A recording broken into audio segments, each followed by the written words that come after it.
ಒಂದು ಮನೆ ಅಥವಾ ಒಂದು ಭವನ ಕಟ್ಟಬೇಕು, ಗೃಹ ಪ್ರವೇಶ ಮಾಡಬೇಕು ಅನ್ನೋ ಒಂದು ಪ್ರೊಸೀಜರ್ ಇದೆ.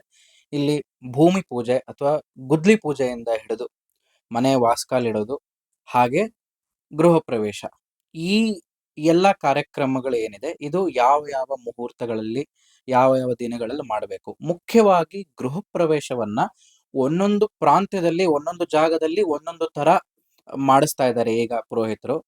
ಹಾಗಾಗಿ ಗೃಹ ಪ್ರವೇಶದ ಎಂಡ್ ಟು ಎಂಡ್, ಮೊದಲಿಂದ ಹಿಡಿದು ಎಂಡ್ ವರೆಗೂ ಏನೆಲ್ಲ ಕಾರ್ಯಕ್ರಮಗಳಿರುತ್ತೆ ಗೃಹ ಪ್ರವೇಶದಲ್ಲಿ ಕೂಡ, ಹಾಗೆ ಆ ಕಾರ್ಯಕ್ರಮಗಳಿಗೆ ಎಷ್ಟು ದಿನ ಬೇಕಾಗತ್ತೆ, ಹಾಗೆ ಯಾವ ಯಾವ ಸಂದರ್ಭಗಳಲ್ಲಿ ಅಥವಾ ಯಾವ ಒಂದು ಮುಹೂರ್ತಗಳಲ್ಲಿ ಈ ಒಂದು ಕಾರ್ಯಕ್ರಮಗಳನ್ನ ಮಾಡಬೇಕು ಅನ್ನೋದನ್ನ ದಯವಿಟ್ಟು ತಿಳಿಸ್ಕೊಡಿ ಸರ್. ಶ್ರೀ ಗುರುಭ್ಯೋ ನಮಃ. ಗುರುರ್ಬ್ರಹ್ಮ ಗುರುರ್ವಿಷ್ಣು ಗುರುರ್ದೇವೋ ಮಹೇಶ್ವರಃ, ಗುರುಃ ಸಾಕ್ಷಾತ್ ಪರಂ ಬ್ರಹ್ಮ ತಸ್ಮೈ ಶ್ರೀ ಗುರವೇ ನಮಃ.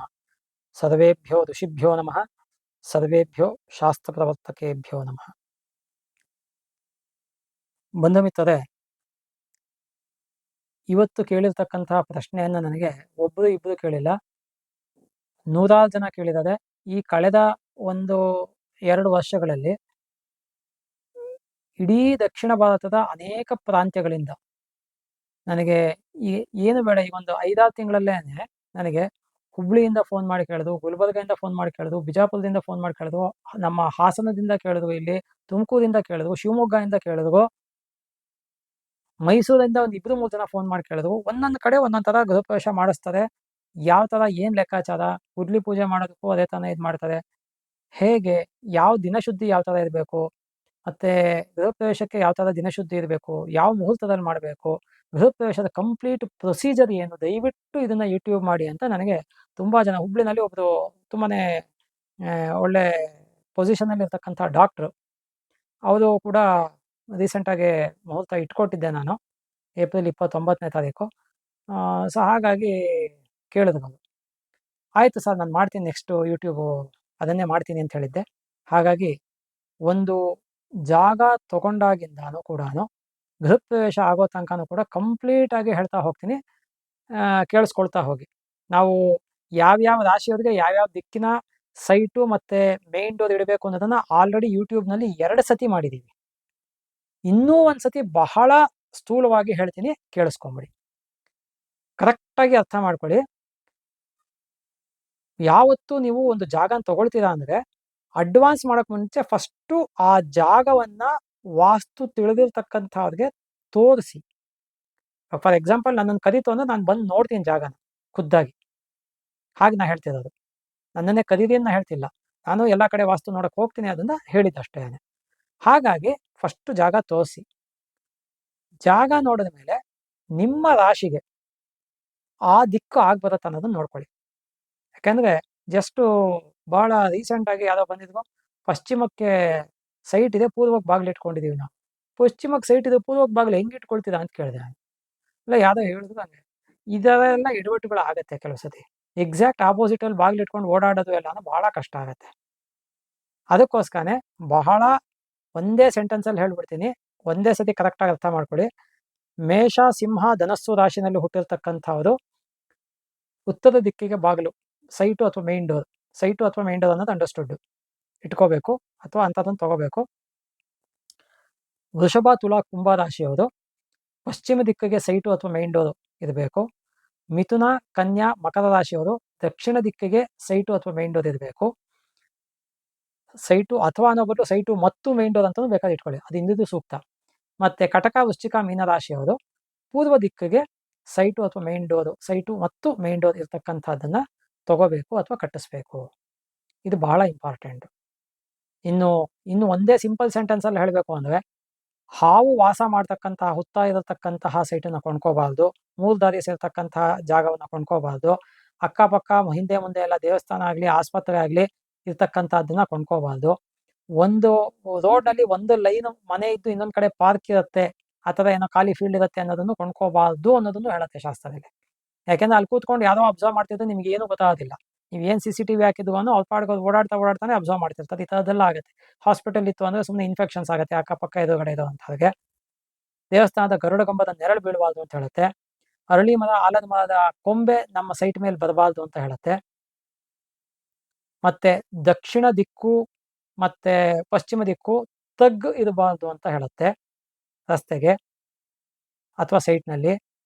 ಈ ಥರದ್ದೆಲ್ಲ ಸುಮಾರು ಜನ ಈ ಥರದ್ದೆಲ್ಲ ಕೊಂಡ್ಕೊಂಡ್ಬಿಟ್ಟು ಕಷ್ಟಗಳಿಗೆ ಸಿಲುಕಿಕೊಂಡು ತದನಂತರದಲ್ಲಿ ನಮ್ಮನ್ನು ಭೇಟಿ ಮಾಡಕ್ಕೆ ಬರ್ತಾರೆ. ತಗೊಂಡಾದ್ಮೇಲೆ ಬಂದರೆ ನಾವೇನು ಮಾಡೋಕ್ಕಾಗತ್ತೆ? ಅದಕ್ಕೋಸ್ಕರನೇ ತಗೊಳ್ಳೋದಕ್ಕೆ ಮೊದಲು ನೀವು ಫಸ್ಟು ಇದು ತಗೋಬಹುದಾ ಅನ್ನೋದನ್ನ ನೋಡಿ. ಎಷ್ಟೋ ಇವತ್ತು ಬೆಂಗಳೂರಿನಲ್ಲಿ ಮೊನ್ನೆ ಯಾವುದೋ ನಾನು ಹೀಗೆ ರೀಲ್ಸಲ್ಲಿ ನೋಡ್ತಾ ಇದ್ದೆ. ಯಾವುದೋ ಸ್ಮಶಾನದ ಜಾಗ ಅದು, ಅದನ್ನ ಅಪಾರ್ಟ್ಮೆಂಟ್ ಕಟ್ಟಿ ಇದು ಮಾಡಿದ್ದಾರೆ. ಎಷ್ಟೊಂದು ಜನಕ್ಕೆ ಪ್ರಾಬ್ಲಮ್ ಆಗಿದೆ ಅಲ್ಲಿ. ಸ್ಮಶಾನದ ಜಾಗ ತೊಗೊಂಡು ಮನೆ ಕಟ್ಟಿದೀವಿ ಅಂದ್ರೆ ಇನ್ನೇನಾಗುತ್ತೆ? ಶಾಸ್ತ್ರದ ಪ್ರಕಾರ ನಾವು ಹೇಳಕ್ಕೆ ಆಗೋದಿಲ್ಲ ಬಿಡಿ. ಶಾಸ್ತ್ರದ ಪ್ರಕಾರ 5 ಕಿಲೋಮೀಟರ್ ದೂರ ಇರ್ಬೇಕು ಸ್ಮಶಾನ ಅನ್ನತ್ತೆ. ಇವಾಗ 5 ಕಿಲೋಮೀಟರ್ ಅಲ್ಲ, ಆ ಕಡೆ ಪಕ್ಷ 2 ಕಿಲೋಮೀಟರ್ ಆದ್ರೂ ದೂರ ಇರಬೇಕು. 2 ಕಿಲೋಮೀಟರ್ ಅಲ್ಲಿ 200 ಅಡಿ ಕೂಡ ಇರೋದಿಲ್ಲ, ಪಕ್ಕದಲ್ಲಿ ಮನೆ ಕಟ್ಕೊಂಡಿರ್ತಾರೆ.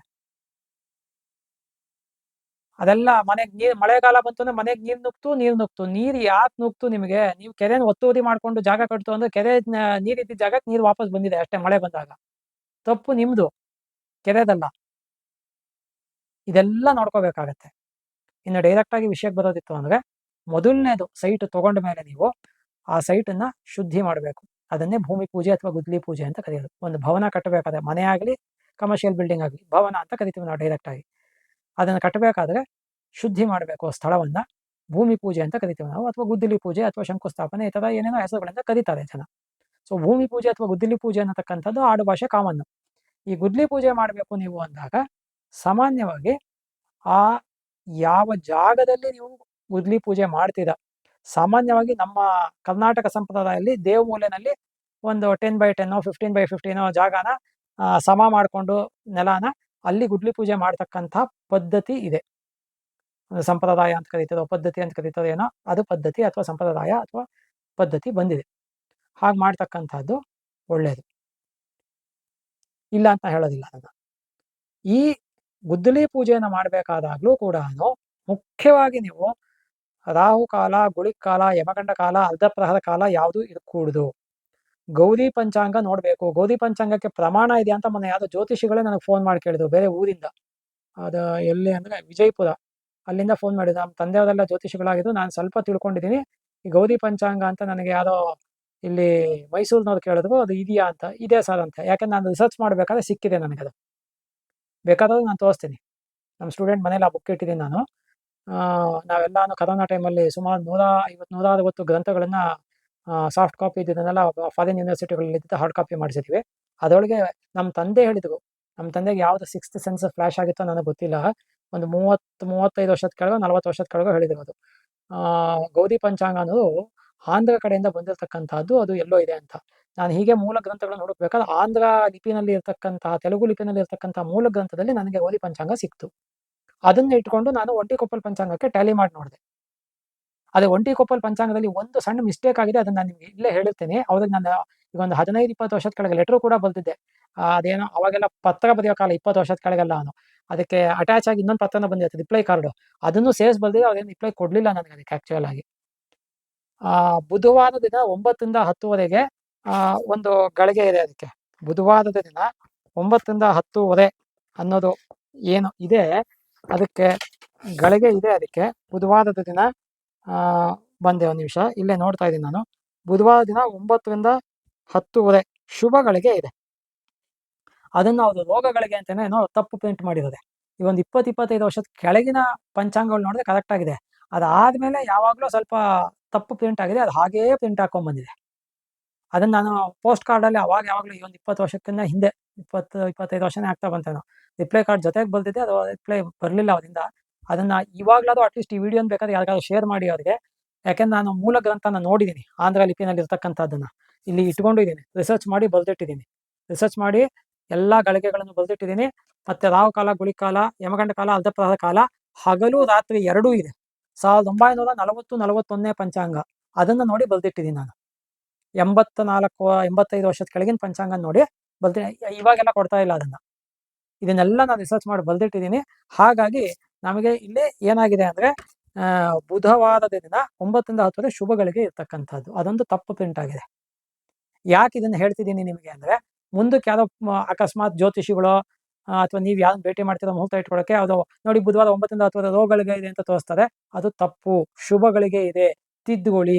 ಪಂಚಾಂಗದಲ್ಲಿ. ಪಂಚಾಂಗ ಕಲಿತು ಒಂಟಿಕೊಪ್ಪಲವರೆಗೂ ಈ ವಿಷಯನ ತಿಳಿಸಿ, ಈ ವಿಡಿಯೋನ ಕಳಿಸಿ. ಇಷ್ಟರ ಮಟ್ಟಿಗೆ ನಾನು ಹೇಳಿದ್ದೀನಿ.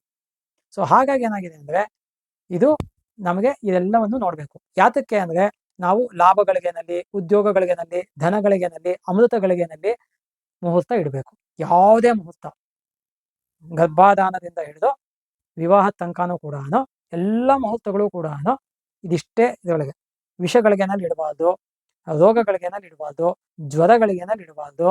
ಈ ಥರ ಗಳಿಗೆಗಳಲ್ಲೆಲ್ಲ ಕಲಹ ಅನ್ನೋದು ಇದೆ. ಈ 4 ಗಳಿಗೆನಲ್ಲಿ ಇಡಬಾರ್ದು. ವಿಷ, ಜ್ವರ, ರೋಗ, ಕಲಹ, ಈ 4 ಗಳಿಗೆನಲ್ಲಿ ಇಡಬಾರ್ದು. ಅಮೃತಗಳಿಗೆ, ಲಾಭಗಳಿಗೆ, ಧನಗಳಿಗೆ, ಶುಭಗಳಿಗೆ ಈ 4 ಗಳಿಗೆನಲ್ಲಿ ಇಡಬೇಕು. ಒಟ್ಟು 8 ಗಳಿಗೆಗಳನ್ನ ಇವ್ರು ತಗೊಂಡಿದ್ದಾರೆ. ಇದಕ್ಕೆ ಪ್ರಮಾಣ ಇದೆ. ಪ್ರಮಾಣ ಇದೆಯಾ ಅಂತ ನನಗೆ ಯಾರೋ ಕೇಳಿದ್ರು. ಈ ಯೂಟ್ಯೂಬ್ ಚಾನಲನ್ನ ನೀವು ಹೆಚ್ಚು ಹೆಚ್ಚು ಶೇರ್ ಮಾಡ್ಕೊಳ್ಳಿ, ಅವಾಗ ಗೊತ್ತಾಗತ್ತೆ ಪ್ರಮಾಣ ಗೌರಿ ಪಂಚಾಂಗಕ್ಕೆ ಇದೆ. ಸೊ ಹಾಗಾಗಿ ಏನಾಗತ್ತೆ ಅಂದ್ರೆ ಈಗ ಗುಡ್ಲಿ ಪೂಜೆ ಯಾವ ಒಂದು ಮುಹೂರ್ತದಲ್ಲಿ ಮಾಡಬೇಕು ಅಂದ್ರೆ ನಮಗೆ ಹಗಲು ಮಾಡೋದು ಸಾಮಾನ್ಯ, ನಮ್ಮಲ್ಲಿ ಹಗಲು ಮಾಡೋದೇ ಪದ್ಧತಿ ಇದೆ. ಅದರಿಂದ ಹಗಲ ಬಗ್ಗೆ ನಾನು ಹೇಳ್ತಿದ್ದೀನಿ. ರಾಹುಕಾಲ, ಗುಳಿಕಾಲ, ಯಮಗಂಡ ಕಾಲ, ಅರ್ಧಪ್ರಹರ ಕಾಲ 4 ವರ್ಜ್ಯ ಮಾಡಬೇಕು. ಈ ಗೌರಿ ಪಂಚಾಂಗದಲ್ಲಿ ಹೇಳಿದ ವಿಷಯಗಳಿಗೆ ಈ ಥರದ್ದೆಲ್ಲ ತ್ಯಾಜ್ಯ ಮಾಡಬೇಕು. ಅದು ಬಿಟ್ಟು ಉಳಿದ ಗಳಿಗೆಗಳಲ್ಲಿ ಚರಲಗ್ನದಲ್ಲಿ ಗುದ್ದಲಿ ಪೂಜೆ ಪ್ರಾರಂಭ ಮಾಡಬೇಕು. ಕರೆಕ್ಟಾಗಿ ಅರ್ಥ ಮಾಡ್ಕೊಳ್ಳಿ. ಸ್ಥಿರ ಲಗ್ನದಲ್ಲಿ ಮಾಡಬಾರ್ದು. ಸ್ಥಿರ ಅಂದ್ರೆ ಅಲ್ಲೇ ಸ್ಟೇಬಲ್ ಆಗಿ ಕಂಪ್ಲೀಟ್ ಆಗಿ ಇರ್ತಕ್ಕಂಥದ್ದು. ಚರಲಗ್ನ ಅಂದ್ರೆ ಮೂವ್ ಆಗುವಂತಹದ್ದು. ಸೊ ನೀವು ಮನೆ ಕಟ್ಟಕ್ಕೆ ಶುರು ಮಾಡಿದ್ರೆ ಅದು ಮೂವ್ ಆಗಬೇಕು, ಅಲ್ಲಿಗೆ ನಿಂತು ಹೋಗ್ಬಾರ್ದು. ಸೊ ಚರಲಗ್ನದಲ್ಲಿ ಗುದ್ಲಿ ಪೂಜೆ ಶುರು ಮಾಡಬೇಕು. ಚರಲಗ್ನ ಅಂದ್ರೆ ಮೇಷ, ಕಟಕ, ತುಲಾ, ಮಕರ. ಕರೆಕ್ಟಾಗಿ ಅರ್ಥ ಮಾಡ್ಕೊಳ್ಳಿ. ಗೃಹ ಪ್ರವೇಶಕ್ಕೆ ಮುಹೂರ್ತ ಇಡೋದು ತುಂಬಾ ಕಷ್ಟ. ಯಾಕೆ ಅಂತ ನಾನು ಹೇಳ್ತೀನಿ, ಇದೇ ವಿಡಿಯೋದಲ್ಲೇ ಹೇಳ್ತೀನಿ. ಚರಲಗ್ನದಲ್ಲಿ ಗುದ್ದಲಿ ಪೂಜೆ ಅಥವಾ ಭೂಮಿ ಪೂಜೆ ಯಾವುದೇ ಭವನವನ್ನ ಪ್ರಾರಂಭ ಮಾಡಬೇಕಾದ್ರೆ ಚರಲಗ್ನದಲ್ಲೇ ಪ್ರಾರಂಭ ಮಾಡಬೇಕು. ಅಕಸ್ಮಾತ್ ಚರಲಗ್ನದಲ್ಲಿ ನಮಗೆ ಆಗ್ತಾ ಇಲ್ಲ ಅಕಸ್ಮಾತ್ ಅಂದ್ರೆ ದ್ವಿಸ್ವಭಾವ ಲಗ್ನದಲ್ಲಿ ಮಾಡಬೇಕು. ಸ್ಥಿರ ಲಗ್ನದಲ್ಲಿ ಮಾಡಲೇಬಾರದು. ದ್ವಿಸ್ವಭಾವ ಅಂದ್ರೆ ಮಿಥುನ, ಕನ್ಯಾ, ಧನಸ್ಸು, ಮೀನ. ಇದು second option, last option. First option, best option ಮೇಷ, ಕಟಕ, ತುಲಾ, ಮಕರ ಈ ಲಗ್ನಗಳಲ್ಲಿ ಪ್ರಾರಂಭ ಮಾಡಬೇಕು. ಸೊ ಇದು ಯಾವಾಗ್ಲೂ ಸಿಗೋದಿಲ್ಲ ನಮಗೆ. ಆ ಮಾಸಗಳ ಮೇಲೆ, ಸೌರಮಾನದ ಮಾಸಗಳ ಮೇಲೆ ನಾವು ಗೃಹಪ್ರವೇಶ ಮಾಡೋಕ್ಕಾಗೋದು. ನಿಮಗೆ ಇಷ್ಟ ಬಂದಾಗೆಲ್ಲ ಗೃಹಪ್ರವೇಶ ಮಾಡೋಕ್ಕಾಗಲ್ಲ. ಗೃಹಪ್ರವೇಶಕ್ಕೆ ಅಥವಾ ಮುಹೂರ್ತ ಇಡಿಸ್ಕೊಳಕ್ ಬರೋದಲ್ಲ 6 ತಿಂಗಳು, 9 ತಿಂಗಳು, 10 ತಿಂಗಳು ಮುಂಚೆ ಎಲ್ಲ ಬರ್ತಾರೆ. ನೀವು 1 ತಿಂಗಳು 2 ತಿಂಗಳಿಗೆಲ್ಲ ಗೃಹಪ್ರವೇಶಕ್ಕೆ ಇಟ್ಕೊಡಿ ಅಂದ್ರೆ ಅದು ಸಾಧ್ಯನೇ ಇಲ್ಲ. ನೀವು ಚರಮಾಸದಲ್ಲಿ ಬಂದ್ಬಿಟ್ಟು ಗೃಹಪ್ರವೇಶಕ್ಕೆ ಇಟ್ಕೊಡಿ ಅಂದ್ರೆ ಸ್ಥಿರ ಲಗ್ನ ಬರಬೇಕು ಅಂದ್ರೆ ಫುಲ್ ಹಿಂದಕ್ಕೆ ಹೋಗ್ಬೇಕು ನಾನು. ಅದಕ್ಕಿಂತ ದ್ವಿಸ್ವಭಾವ ಅದ್ರ ಹಿಂದೆ. ಆವಾಗ ಬೆಳಗಿನ ಜಾವ 3 ಗಂಟೆ, 3 ಕಾಲ, 3:15 ಆ ಥರ ಗೃಹಪ್ರವೇಶ ಇಡಬೇಕಾಗತ್ತೆ. ನಾನು ಇಟ್ಕೊಟ್ಟಿದ್ದೀನಿ, ಇಲ್ಲ ಅಂತಿಲ್ಲ. ಯಾಕೆಂದ್ರೆ ಅವ್ರು ಬಂದಿರೋದೇ ಆ ಥರ, ಏನೂ ಮಾಡೋಕ್ಕಾಗಲ್ಲ. ಅದಕ್ಕೋಸ್ಕರ ಗೃಹಪ್ರವೇಶ ಎಲ್ಲಾ ಮಾಸದಲ್ಲೂ ಮಾಡ್ಲಿಕ್ಕೆ ಆಗಲ್ಲ ಅನ್ನೋದು ಸ್ಪಷ್ಟವಾಗಿ ಹೇಳ್ತಾ ಇದ್ದೀನಿ. ಸೊ ಗುದ್ದಲಿ ಪೂಜೆ ಅಥವಾ ಭೂಮಿ ಪೂಜೆ ಅಥವಾ ಯಾವುದೇ ಬಿಲ್ಡಿಂಗ್ ಪ್ರಾರಂಭ ಮಾಡ್ಬೇಕಾದ್ರೆ ಚರಲಗ್ನದಲ್ಲಿ ಮಾಡಬೇಕು. ಇದು ಗುದ್ದಲಿ ಪೂಜೆ ಬಗ್ಗೆ ಸಂಬಂಧಪಟ್ಟಿದ್ದು. ಡೈರೆಕ್ಟ್ ನೆಕ್ಸ್ಟ್ ಒಂದು ಬಿಲ್ಡಿಂಗ್ ಕಟ್ಟೋದು ಅಂದಾಗ 3 ಸ್ಟೇಜು: ಗುದ್ದಲಿ ಪೂಜೆ, ವಾಸ್ಕಲ್ ಇಡುವಂಥದ್ದು, ಗೃಹಪ್ರವೇಶ. ನೆಕ್ಸ್ಟ್ ವಾಸ್ಕಲ್ ಇಡ್ತಕ್ಕಂಥದ್ದು. ವಾಸ್ಕಲ್ ಇಡೋದಕ್ಕೂ ಕೂಡ ಅಷ್ಟೇನೆ ನೀವು ಯಾವುದೇ ಶುಭ ದಿನಗಳಲ್ಲಿ, ಗುದ್ದಲಿ ಪೂಜೆಗೂ ಅಷ್ಟೇ ಶುಭ ದಿನಗಳಲ್ಲಿ ಅಂದ್ರೆ ಗುರುವಾರ, ಶುಕ್ರವಾರ, ಬುಧವಾರ, ಸೋಮವಾರ ಶ್ರೇಷ್ಠ. ಮಂಗಳವಾರ, ಶನಿವಾರ, ಭಾನುವಾರ ವರ್ಜ್ಯ.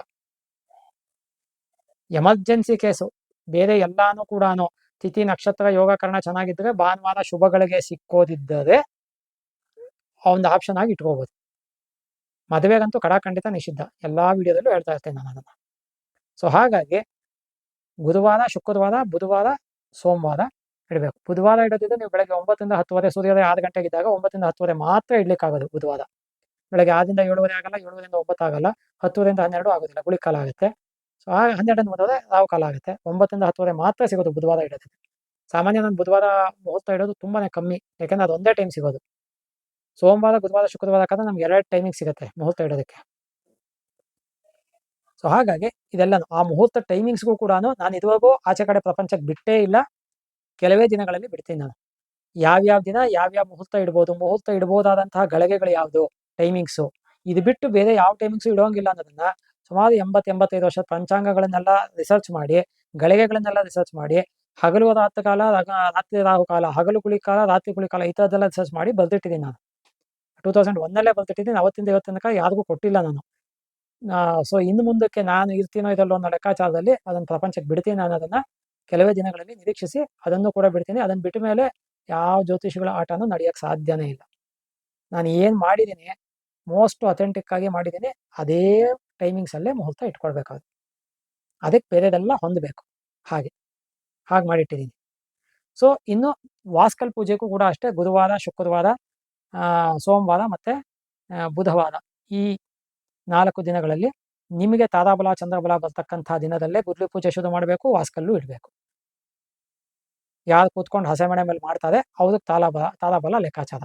ಇದ್ರೊಳಗೆ ಒಂದು ದೊಡ್ಡ ಸಮಸ್ಯೆ ಏನಿದೆ ಅಂದರೆ, ನನ್ನ ಹೆಂಡತಿ ಹೆಸರಲ್ಲಿದೆ, ಇವಾಗ ತಾರಾಬಲ ನಂಗೆ ನೋಡ್ಬೇಕಾ ನನ್ನ ಹೆಂಡತಿಗೆ ನೋಡ್ಬೇಕಾ? ಮೊನ್ನೆನೇ ಯಾವುದೋ ರೀಸೆಂಟಾಗಿ ಕೇಳಿದೆ ನಂಗೆ ಅದನ್ನು.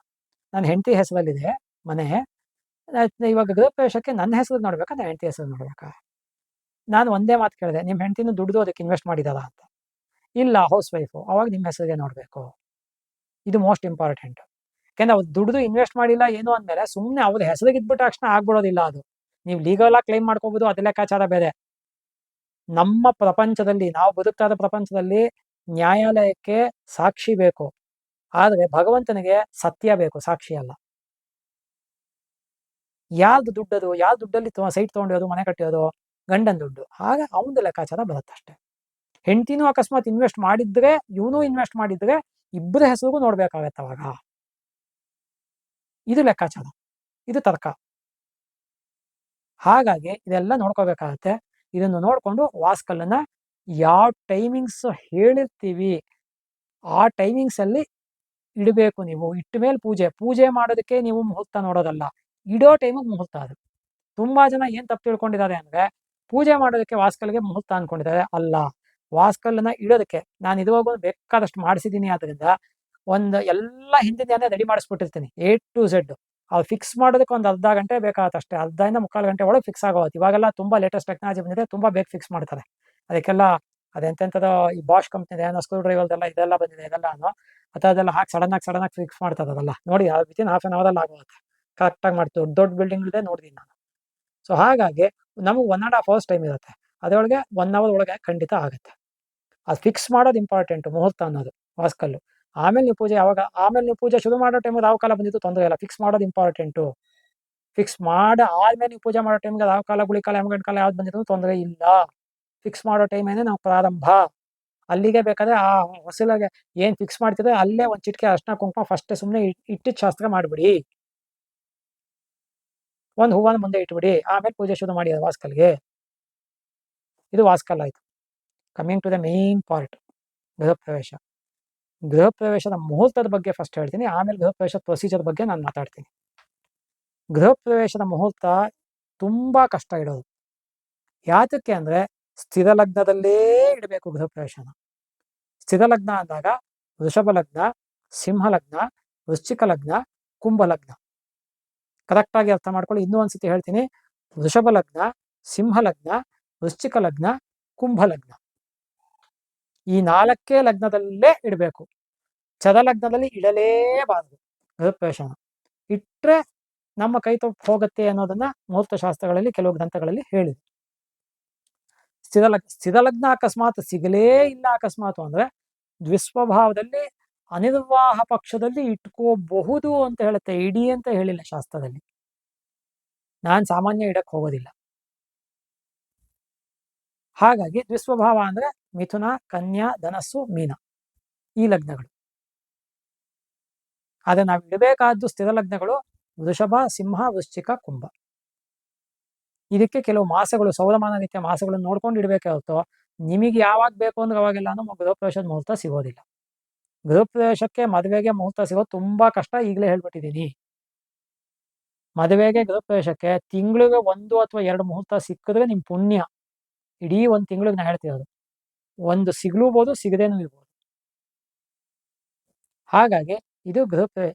ಮತ್ತೆ ಈ ಸಿಗತಕ್ಕಂತಹ ಮುಹೂರ್ತಗಳು ಏನಿರುತ್ತೆ ಅದಕ್ಕೆಲ್ಲ ಬೇಕಾದಷ್ಟು ಲೆಕ್ಕಾಚಾರಗಳಿದೆ. ನಾವು ಸಾಮಾನ್ಯವಾಗಿ ಗೃಹ ಪ್ರವೇಶ ಮಾಡಬೇಕಾದ್ರೆ ಗೃಹ ಪ್ರವೇಶಕ್ಕೆ ದ್ವಾದಶ ಶುದ್ಧಿ ಹೇಳಿದೆ ಮುಖ್ಯವಾಗಿ. ನೀವು ಮುಹೂರ್ತ ಶಾಸ್ತ್ರ ಗ್ರಂಥಗಳಲ್ಲೂ ಹೇಳಿದೆ. ನೀವು ಒಂಟಿಕೊಪ್ಪಲಲ್ಲೇ ಲಾಸ್ಟ್ ಒಂದು 2 ಪೇಜ್ ಹಿಂದೆ ಕೊಟ್ಟಿರೋದು, 2-3 ಪೇಜ್ ಹಿಂದೆ ಕೊಟ್ಟಿರೋದು ನೋಡಿ, ಯಾವ್ಯಾವ ಶುಭ ಕೆಲಸಗಳಿಗೆ ಯಾವ್ಯಾವ ಶುದ್ಧಿ ಇರಬೇಕು, ಸ್ಥಾನಗಳು ಶುದ್ಧಿ ಅನ್ನೋದನ್ನು ಕೊಟ್ಟಿದ್ದಾರೆ. ಅದೆಲ್ಲ ಕರೆಕ್ಟಾಗಿ ಅವ್ರು ನೋಡಿ ಮಾಡಿದ್ದಾರೆ, ಕರೆಕ್ಟಾಗಿದೆ.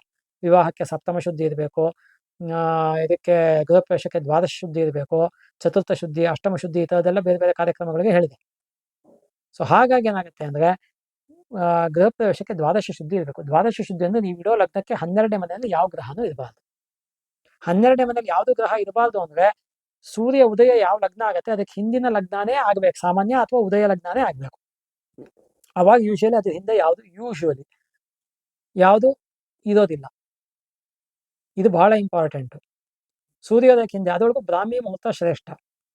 ಒಂದು ಕರೆಕ್ಟಾಗಿ ಅರ್ಥ ಮಾಡ್ಕೊಳ್ಳಿ, ಯಾವುದೇ ಶುಭ ಕೆಲಸಗಳಿಗೆ 4 ಮುಹೂರ್ತ ಶ್ರೇಷ್ಠ ಇದೆ. 4 ಯಾವ್ಯಾವುದು ಅಂದ್ರೆ ಒಂದು ಬ್ರಾಹ್ಮಿ ಮುಹೂರ್ತ, ಇನ್ನೊಂದು ರವಿರೇಕಾದಶ.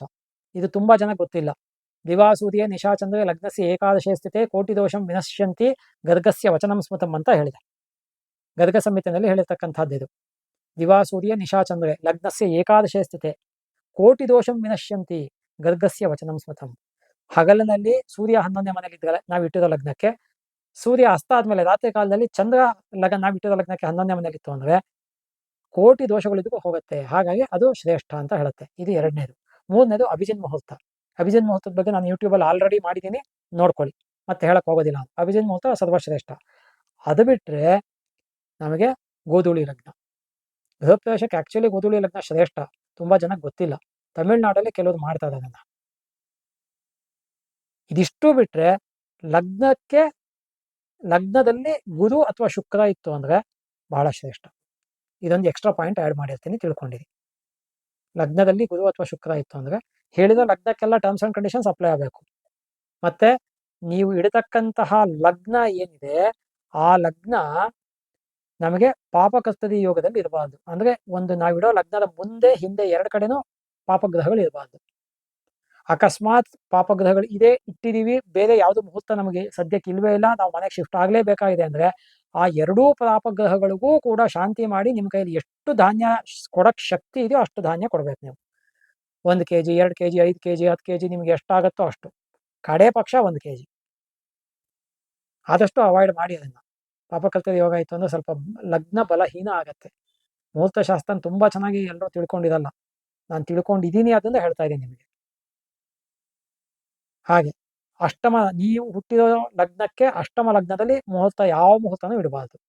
ನಿಮ್ಮ ಜನ್ಮ ರಾಶಿಗೆ ಅಷ್ಟಮ ರಾಶಿನಲ್ಲಿ ಚಂದ್ರ ಇದ್ದಾಗ ಯಾವ ಮುಹೂರ್ತನೂ ಇಡಬಾರ್ದು. ಇದೆಲ್ಲ ಬೇಕಾದಷ್ಟು ಟರ್ಮ್ಸ್ ಅಂಡ್ ಕಂಡೀಷನ್ಸ್ ಇದೆ, ಇದನ್ನೆಲ್ಲ ನೋಡ್ಕೋಬೇಕು ಗೃಹ ಪ್ರವೇಶಕ್ಕೆ ನಾವು ಇಡಬೇಕಾದ್ರೆ. ರಾವು ಕಾಲ, ಗುಳಿ ಕಾಲ, ಯಮಗಂಡ ಕಾಲ, ಅರ್ಧಪ್ರಹರ ಕಾಲ ಇವೆಲ್ಲ ನೋಡ್ಕೋಬೇಕು. ಮತ್ತೆ ಈ ಗೌರಿ ಪಂಚಾಂಗ ಅಂತ ಏನಿದೆ, ಈ ಗೌರಿ ಪಂಚಾಂಗನೂ ಕೂಡ ನಾವು ನೋಡ್ಕೋಬೇಕು. ಯಾಕೆಂದ್ರೆ ಗೌರಿ ಪಂಚಾಂಗ ಅನ್ನತಕ್ಕಂಥದ್ದು ಬಹಳ ವಿಶೇಷ ನಮಗೆ. ಇವಾಗ ಏನಂತ ಹೇಳೋಣ, ಸೋಮವಾರ ನಮಗೆ ಬೆಳಗ್ಗೆ 6ರಿಂದ 7ವರೆಗೆ ಅಮೃತಗಳಿಗೆ ಇರುತ್ತೆ. ಅದೇ ಬುಧವಾರ 6ರಿಂದ 7ವರೆ ಬೆಳಗ್ಗೆ ವಿಷಗಳಿಗೆ ಇರುತ್ತೆ. ಶುಕ್ರವಾರ ಬೆಳಗ್ಗೆ 6ರಿಂದ 7ವರೆಗೆ ರೋಗಗಳಿಗೆ ಇರುತ್ತೆ. ಹಾಗಾಗಿ ಅಂತಹ ಗಳಿಗೆಗಳಲ್ಲಿ ನಾವು ಇಡ್ಲಿಕ್ಕೆ ಬರೋದಿಲ್ಲ. ಇದೆಲ್ಲ ತಿಳ್ಕೊಂಡು ಜ್ಯೋತಿಷ್ಯದಲ್ಲಿ ಅದೊಂದು ಸಾಗರ. ಇಡೀ ಜ್ಯೋತಿಷಾಸ್ತ್ರದಲ್ಲಿ ಸುಮಾರು ಗ್ರಂಥಗಳಲ್ಲಿ ಹೇಳಿರ್ತಕ್ಕಂಥದ್ದನ್ನೆಲ್ಲ ನಾನು ತುಂಬಾನೇ ರಿಸರ್ಚ್ ಮಾಡಿ ಈ ತರ ಬರೆದು ರೆಡಿ ಇಟ್ಟಿದ್ದೀನಿ ನಾನು, ಚಾರ್ಟ್ ಮಾಡಿ. ಯಾತಕ್ಕೆ ಅಂದ್ರೆ, ಫಾರ್ ಎಕ್ಸಾಂಪಲ್ ಹೇಳ್ತೀನಿ, ಶುಕ್ರವಾರದ ದಿನ ಸಪ್ತಮಿ ತಿಥಿ ಬಂತು ಅಂದ್ರೆ ಯಾವುದೇ ಶುಭ ಕೆಲಸ ಮಾಡಬಾರ್ದು ಅಂತ ಹೇಳುತ್ತೆ. ಇದು ಯಾವ ಜ್ಯೋತಿಷಿಗಳಿಗೂ ಗೊತ್ತಿಲ್ಲ ಆಲ್ಮೋಸ್ಟ್. ಶುಕ್ರವಾರದ ದಿನ ಸಪ್ತಮಿ ತಿಥಿ ಬಂದ್ರೆ ಕ್ರಕಚ ಯೋಗ ಅಂತ ಹೇಳುತ್ತೆ.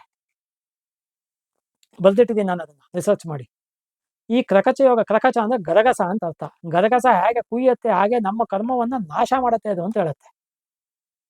ನಾನು ಶುಕ್ರವಾರ ಸಪ್ತಮಿ ತಿಥಿ ಬಂದಿದ್ದ ಮುಹೂರ್ತ ಇಡೋದಲ್ಲ, ನೋಡಕ್ಕೆ ಹೋಗಲ್ಲ. ಸಪ್ತಮಿ ಶುಕ್ರವಾರ ಬಂದ್ಮೇಲೆ ಡೈರೆಕ್ಟ್ ಆಗಿ ಮುಂದಕ್ಕೆ ಹೋಗ್ತೀನಿ ನಾನು. ಹೀಗೆಲ್ಲ ಬೇಕಾದಷ್ಟಿದೆ. ದುರ್ಮುಹೂರ್ತಗಳು ಅಂತಾನೆ ದುರ್ಮುಹೂರ್ತ ಪ್ರಕರಣನೇ ಬೇಕಾದಷ್ಟಿದೆ ಜ್ಯೋತಿಷದಲ್ಲಿ.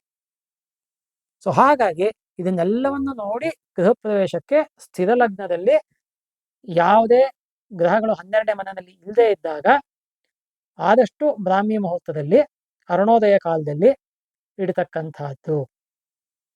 ಇದು ಬಹಳ ಇಂಪಾರ್ಟೆಂಟು. ಇನ್ನು ಗೃಹ ಪ್ರವೇಶದ ಪ್ರೊಸೀಜರ್, ಇದು ನನಗೆ 100 ಜನ ಕೇಳಿರ್ತಕ್ಕಂಥದ್ದು. ಒಬ್ಬೊಬ್ರು ಒಂದೊಂದು ತರ ಮಾಡಿಸ್ತಾರೆ. ಯಾವ ತರ ಮಾಡ್ಬೇಕು ನಾವು, ನಮಗಂತೂ ಇದುವರೆಗೂ ಗೊತ್ತಿಲ್ಲ ಸರಿಯಾಗಿ ಶಾಸ್ತ್ರದ ಪ್ರಕಾರ ಹೇಗೆ ಮಾಡಬೇಕು. ನನ್ನ ಹತ್ರ ಗ್ರಂಥ ಇದೆ, ಒಂದು ಕಾಶಿನಲ್ಲಿ ಪ್ರಿಂಟ್ ಆಗಿರ್ತಕ್ಕಂಥದ್ದು, ಒಂದು 40 ವರ್ಷದ ಕೆಳಗೆ ಪ್ರಿಂಟ್ ಆಗಿರ್ತಕ್ಕಂಥದ್ದು, ಗೃಹ ಪ್ರವೇಶ ಪದ್ಧತಿ ಅಂತ ಗ್ರಂಥದ ಹೆಸರು. ಅದನ್ನು ಕೂಡ ಹೇಳ್ತೀನಿ. ಗೃಹ ಪ್ರವೇಶ ಪದ್ಧತಿ ಅಂತಾನೆ ಒಂದು ಇದೆ. ಮತ್ತೆ ಈ ಗೃಹ ಪ್ರವೇಶ ಏನು ಸಿಸ್ಟಮ್ ಇದೆ ಅದು ಒಂದು ದಿನದಲ್ಲಿ ಮಾಡ್ಲಿಕ್ಕೆ ಆಗಲ್ಲ. ನೀವು ಒಂದು ದಿನದಲ್ಲಿ ಗೃಹ ಪ್ರವೇಶ ಮಾಡ್ತೀವಿ, ಮನೆ ಗೃಹ ಪ್ರವೇಶದ ಬಗ್ಗೆ ಮಾತಾಡ್ತಿದ್ದೀನಿ. ಕಮರ್ಷಿಯಲ್ ಬಿಲ್ಡಿಂಗ್ ಆದ್ರೆ ನೀವು ಬೆಳಗ್ಗೆ ಶುರು ಮಾಡ್ಕೊಂಡು ಮಧ್ಯಾಹ್ನಕ್ಕೆ ಮಾಡ್ಕೊಳ್ತೀವಿ ಅಂದ್ರೆ ಅದನ್ನು ಮಾಡಬಾರ್ದು. ನಿಮ್ಮ ಹಣೆಬರ. ನಾನು ಅದನ್ನ ಇನ್ನೇನು ಹೇಳಕ್ಕಾಗಲ್ಲ. 2 ದಿನ ಕಮರ್ಷಿಯಲ್ ಬಿಲ್ಡಿಂಗ್ ಆದ್ರೆ ಮಿನಿಮಮ್ 2 ದಿನ ಗೃಹ ಪ್ರವೇಶ ಮಾಡ್ಬೇಕಾಗತ್ತೆ. ಭವನ ಪ್ರವೇಶ. ಗೃಹ ಪ್ರವೇಶ ಅಂದ್ರೆ ಗೃಹ ಅನ್ನೋದ್ರಲ್ಲಿ ಭವನ ಅನ್ನೋ ಅರ್ಥದಲ್ಲೇ ಗೃಹ ತೊಗೊಳ್ತೀವಿ ಅಷ್ಟೇ ನಾವು. ಮನೆನೇ ಆಯ್ತು ಅಂದ್ರೆ, ಗೃಹ ಪ್ರವೇಶ ಆಯ್ತು ಅಂದ್ರೆ, ಶಾಸ್ತ್ರದ ಪ್ರಕಾರ ಮಾಡ್ಬೇಕು ನೀವು ಅಂದ್ರೆ 3 ದಿನ ಮಾಡ್ಲೇಬೇಕಾಗತ್ತೆ. ಮೊನ್ನೆ ಕೇಳಿದ್ದೆ ಡಾಕ್ಟ್ರಿಗೂ ನಾನು ಇದನ್ನೇ ಮಾತು ಹೇಳಿದೆ. 3 ದಿನ ಯಾತಕ್ಕೆ ಅಂತ ಇವಾಗ ನಿಮಗೆ ಡಿಟೇಲ್ ಆಗಿ ಹೇಳ್ತೀನಿ. ಇಡೀ ಗೃಹ ಪ್ರವೇಶದ ಪ್ರೊಸೀಜರ್ ಅನ್ನ ನಿಮ್ಗೆ ಹೇಳ್ತೀನಿ. ಇಷ್ಟ ದೇವತಾ ಪ್ರಾರ್ಥನೆ ಆಗ್ಬೇಕು. ಫಸ್ಟು ಯಾವುದೇ ಶುಭ ಕೆಲಸ ಆದ್ರೂ ಅಷ್ಟೇ, ಇಷ್ಟ ದೇವತಾ ಕುಲದೇವತಾ ಪ್ರಾರ್ಥನೆ ಆಗ್ಬೇಕು. ಗಣಪತಿ ಪೂಜೆ ಆಗ್ಬೇಕು. ಸ್ವಸ್ತಿ ವಾಚನ ಅಂದ್ರೆ ಪುಣ್ಯಾಹ ಆಗ್ಬೇಕು. ಪ್ರತಿಯೊಂದು ಕೆಲಸಕ್ಕೂ ಪುಣ್ಯಾಹ ಮಾಡಬೇಕು. ಪುಣ್ಯಾಹ ಅಂದ್ರೆ ನೀವು ಯಾವ ಜಾಗದಲ್ಲಿ ಕರ್ಮ ಮಾಡ್ತಿರ್ತೀರ ಆ ಜಾಗವನ್ನ ಶುದ್ಧಿ ಮಾಡೋದು ಮಂತ್ರಪೂರ್ವಕವಾಗಿ. Purification of the place by mantras. ಪುಣ್ಯಾಹ ಆಗ್ಲೇಬೇಕು. ಪುಣ್ಯಾಹ ಆದ್ಮೇಲೆ ನಾವು ಗೃಹಪ್ರವೇಶ ಮಾಡ್ಲಿಕ್ಕೆ ಬರಲ್ಲ. ನಿಮ್ಮ ವಂಶದ ಪಿತೃದೇವತೆಗಳನ್ನ ಆವಾಹನೆ ಮಾಡಬೇಕು. ಧರ್ಮಶಾಸ್ತ್ರದಲ್ಲಿ ಇದಕ್ಕೆ ನಾಂದಿ ಶ್ರಾದ್ದ ಅಂತಾನೆ ಹೆಸರು. ನಾನು ಹಂಗೆ ಹೇಳ್ಬಿಟ್ರೆ ಜನಗಳಿಗೆ ಏನಿದು ಶ್ರಾದ್ದ ಅಂತಿರೋದೆ ಅಂತ ಅನ್ಕೊಂಡ್ಬಿಡ್ತಾರೆ. ಅದಕ್ಕೆ ಅದನ್ನ ನಾಂದಿ ಅಷ್ಟೇ ಕರಿತೀವಿ ನಾವು. ಟೆಕ್ನಿಕಲ್ ಟರ್ಮ್ ನಾಂದಿ ಶ್ರಾದ್ದ ಅಂತ ಅದ್ರ ಹೆಸರು. ವೃದ್ಧಿ ನಾಂದಿ ಅಂತಾನು ಕರಿತೀವಿ ನಾವು. ಹಾಗಾಗಿ ಏನಾಗುತ್ತೆ ಅಂದ್ರೆ ನಾಂದಿಯನ್ನ ಮಾಡಬೇಕು. ಪ್ರತಿಯೊಬ್ಬರು ಬ್ರಾಹ್ಮಣ, ಕ್ಷತ್ರಿಯ, ವೈಶ್ಯ, ಶೂದ್ರ 4 ವರ್ಣದವರು ಮಾಡಬೇಕು. ಕರೆಕ್ಟಾಗಿ ಅರ್ಥ ಮಾಡ್ಕೊಳ್ಳಿ. 4 ವರ್ಣದವರು ಕೂಡ ಮಾಡಬೇಕು. ನಾಂದಿಯನ್ನ ಪೂಜೆ ಮಾಡಬೇಕು. ಚರನಾಂದಿ ಗೃಹ ಪ್ರವೇಶಕ್ಕೆ ಹೇಳಿರ್ತಕ್ಕಂತಹದ್ದು. ವಿವಾಹಕ್ಕೆ, ಉಪನಯನಕ್ಕೆ, ಚೌಲಕ್ಕೆ ಸ್ಥಿರ ನಾಂದಿ ಹೇಳಿದೆ. ಅಲ್ಲಿ ಆವಾಹನೆ, ಅರ್ಘ್ಯ ಅವೆಲ್ಲ ಬರುತ್ತೆ. ಮಾಡಿಸೋ ಪುರೋಹಿತಗಳು ಕರೆಕ್ಟಾಗಿ ಗೊತ್ತಿದ್ರೆ ಮಾಡಿಸ್ತಾರೆ. ಅದರೊಳಗೂ ವ್ಯತ್ಯಾಸಗಳಿದೆ. ಒಂದು ಪುಣ್ಯಾಹ ಮಾಡೋದ್ರೊಳಗನೆ ಅಶ್ವಲಾಯನಗಳಿಗೆ ಬೇರೆ, ಅಂದ್ರೆ ಋಗ್ವೇದಗಳಿಗೆ ಬೇರೆ, ಯಜುರ್ವೇದಗಳಿಗೆ ಬೇರೆ ತರ ಪುಣ್ಯಾಹ, ಸಾಮವೇದಗಳಿಗೆ ಬೇರೆ, ಅಥರ್ವಣ ವೇದಗಳಿಗೆ ಬೇರೆ, ಸಣ್ಣ ಪುಟ್ಟ ಪ್ರೊಸೀಜರಲ್ಲಿ ವ್ಯತ್ಯಾಸಗಳಿದೆ. ಇದರದ್ದೆಲ್ಲ ಬೇಕಾದಷ್ಟು ಯಜುರ್ವೇದಗಳಲ್ಲಿ ಉದಕ ಶಾಂತಿ ಮಾಡ್ತಾರೆ ಕೆಲವರು, ಋಗ್ವೇದಗಳಲ್ಲಿ ಉದಕ ಶಾಂತಿ ಇದೆ, ಅದು ಮಾಡೋದು ಕಮ್ಮಿ, ಪದ್ಧತಿನಲ್ಲಿ ಇಟ್ಕೊಂಡ್ ಬಂದಿಲ್ಲ ಅವರು. ಹೀಗೆಲ್ಲ ಬೇಕಾದಷ್ಟಿದೆ. ಒಟ್ಟಿನಲ್ಲಿ ಪುಣ್ಯಾಹ ಆಗ್ಬೇಕು ಮೇನ್. ಇದು ಬಹಳ ಇಂಪಾರ್ಟೆಂಟ್. ಪುಣ್ಯಾಹ ಆದ್ಮೇಲೆ ನಾಂದಿ ಆಗ್ಬೇಕು. ಚರನಾಂದಿ ಗೃಹ ಪ್ರವೇಶಕ್ಕೆ, ನಾಮಕರಣಕ್ಕೆ, ಇಂಥದಕ್ಕೆಲ್ಲ ಚರನಾಂದಿ ಆಗ್ಬೇಕು. ನಾಂದಿ ಪೂಜೆ, ಆ ವಂಶದ ಪಿತೃದೇವತೆಗಳನ್ನ ನಾವು ಆವಾಹನೆ ಮಾಡಿ ಪೂಜೆ ಮಾಡಿ, ಅರ್ಘ್ಯ ಎಲ್ಲ ಇರೋದಿಲ್ಲ, ಸ್ಥಿರ ನಾಂದಿ ಅಲ್ಲ ಅದು. ಸೊ ಹಾಗಾಗಿ ಇದನ್ನ ಮಾಡ್ಬೇಕು. ನಾಂದಿಯನ್ನ ಮಾಡಿದ್ದನ್ನ ಒಂದು ನೆಲದ ಮೇಲೆ ಇಡಬಾರ್ದು. ನಾಂದಿ ಮಾಡಿರ್ತಕ್ಕಂಥ ಮೊರಾನೋ ತಟ್ಟೆನೋ ನೀವು ಯಾವ್ದೊಳಗೆ ಬೇಕಾದ್ರೂ ಮಾಡ್ಬೋದು. ಮೊಲದಲ್ಲೇ ಮಾಡ್ಬೇಕು ಅಂತ ಕೆಲವರು ಸಂಪ್ರದಾಯವಾದಿಗಳು ಹೇಳ್ತಾರೆ. ಇವತ್ತಿನ ಕಾಲದಲ್ಲಿ ಮೊರಾನೇ ಯೂಸ್ ಮಾಡ್ತಿಲ್ಲ. ಹೊಲ್ದಿರೋ ಬಟ್ಟೆನೇ ಹಾಕ್ಬಾರ್ದು ಅಂತ ಮನುಸ್ಮೃತಿನಲ್ಲಿ ಹೇಳುತ್ತೆ. ನೀವು ಹಾಕ್ತೀರಾ ಆಗಿದ್ರೆ? ಮಾಡ್ಕೊಂಡಿಲ್ವ? ನಿಮ್ಗೆ ಬೇಕಾದ ಚೇಂಜು ಲೈಫ್ ಸ್ಟೈಲ್ಗೆ ತಕ್ಕಂತೆ ಚೇಂಜಸ್ ಮಾಡ್ಕೋಬೇಕು. ಮೊದಲಲ್ಲೇ ಮಾಡಬೇಕು ಅಂತೇನಿಲ್ಲ.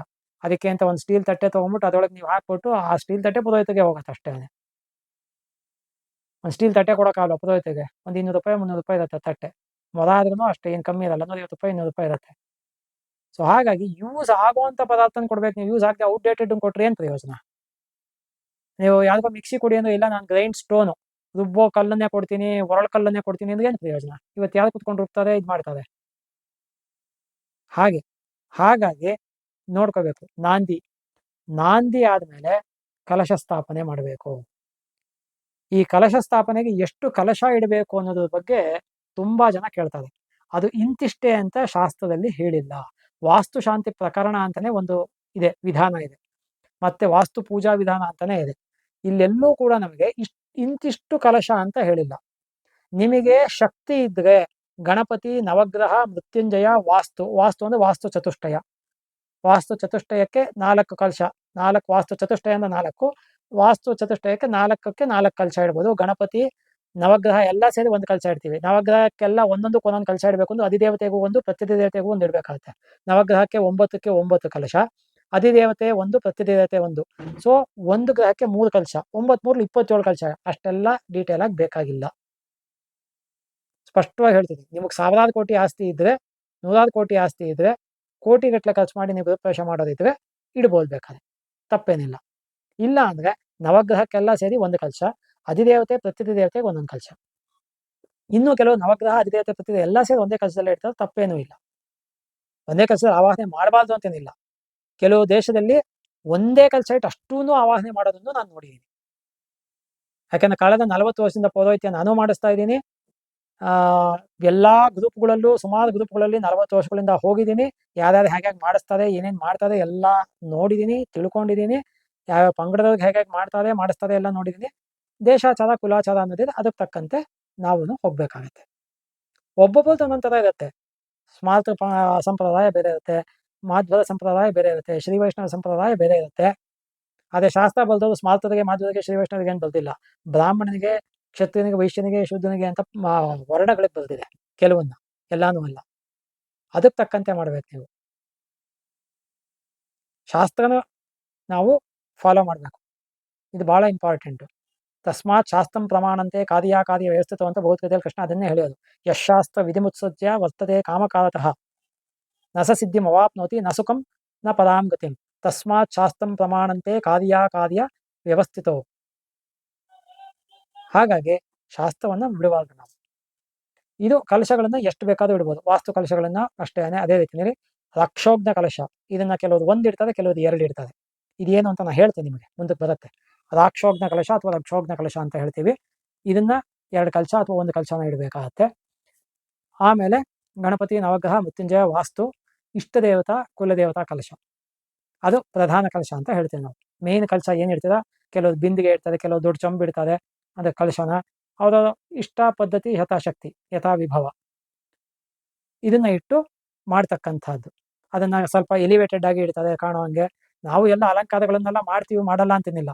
ನಿಮ್ಗೆ ಯಾವ್ಯಾವ ಥರ ಬೇಕೋ ಅಲಂಕಾರಕ್ಕೆ ನೀವು ಹೂವನ 10,000 ರೂಪಾಯಿಗೆ ತರಿಸ್ಬೇಕಾಗತ್ತೆ ಅಷ್ಟೇ.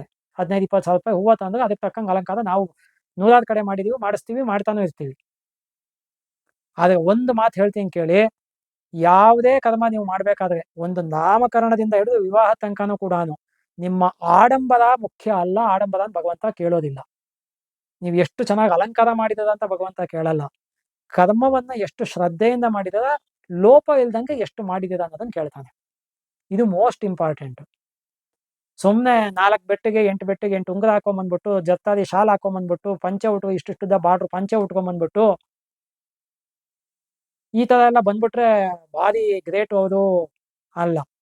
ಜುಟ್ಟು ಜನ್ಮದ ನೋಡಿ ಮನುಷ್ಯನ ಅಳಿಯೋದಲ್ಲ, ತಲೆಯಲ್ಲಿ ಏನಿದೆ ಅನ್ನೋದನ್ನ ನೋಡ್ಬೇಕು. ಎಷ್ಟು ಅಧ್ಯಯನ ಆಗಿದೆ, ಅವ್ರು ಎಷ್ಟು ಅನುಷ್ಠಾನ ಇಟ್ಕೊಂಡಿದ್ದಾರೆ, ಅವ್ರಿಗೆ ಸಂಸ್ಕಾರ ಎಷ್ಟಿದೆ. ನಮಗ್ ಮಾಡ್ಸಕ್ ಬರೋ ಪುರೋಹಿತಗಳು 2 ಹೊತ್ತು ಸಂಧ್ಯಾವಂದನೆ ಮಾಡ್ತಿದಾರೋ ಇಲ್ವಾ, ಜಪತಪ ಅನುಷ್ಠಾನ ಇದೆಯಾ ಇಲ್ವಾ, ಇದನ್ನೆಲ್ಲ ನೀವು ನೋಡ್ಬೇಕಾದ್ದು.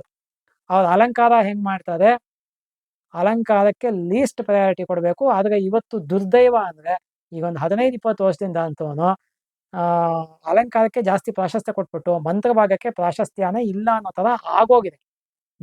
ತುಂಬಾ ಸೋಜಿಗದ ವಿಷಾದದ ಸಂಗತಿ ಅಂದ್ರೆ, ಬ್ರಾಹ್ಮಣರುಗಳ ಮನೆಯಲ್ಲೂ ನಾವು ಮಾಡ್ಸಕ್ ಹೋದಾಗ ಹಾಗೆ ಆಗಿದೆ. ಅಲಂಕಾರ ಚೆನ್ನಾಗಿದ್ಬಿಟ್ರೆ ಸಾಕು ಅನ್ನೋ ತರ. ಮಂತ್ರ ಬೇಡವೆ ಅನ್ನೋದೇ ಜನಕ್ಕೆ ಗೊತ್ತಾಗ್ತಾ ಇಲ್ಲ. ಇರ್ಲಿ, ಅದೊಂದು ಪಾರ್ಟ್.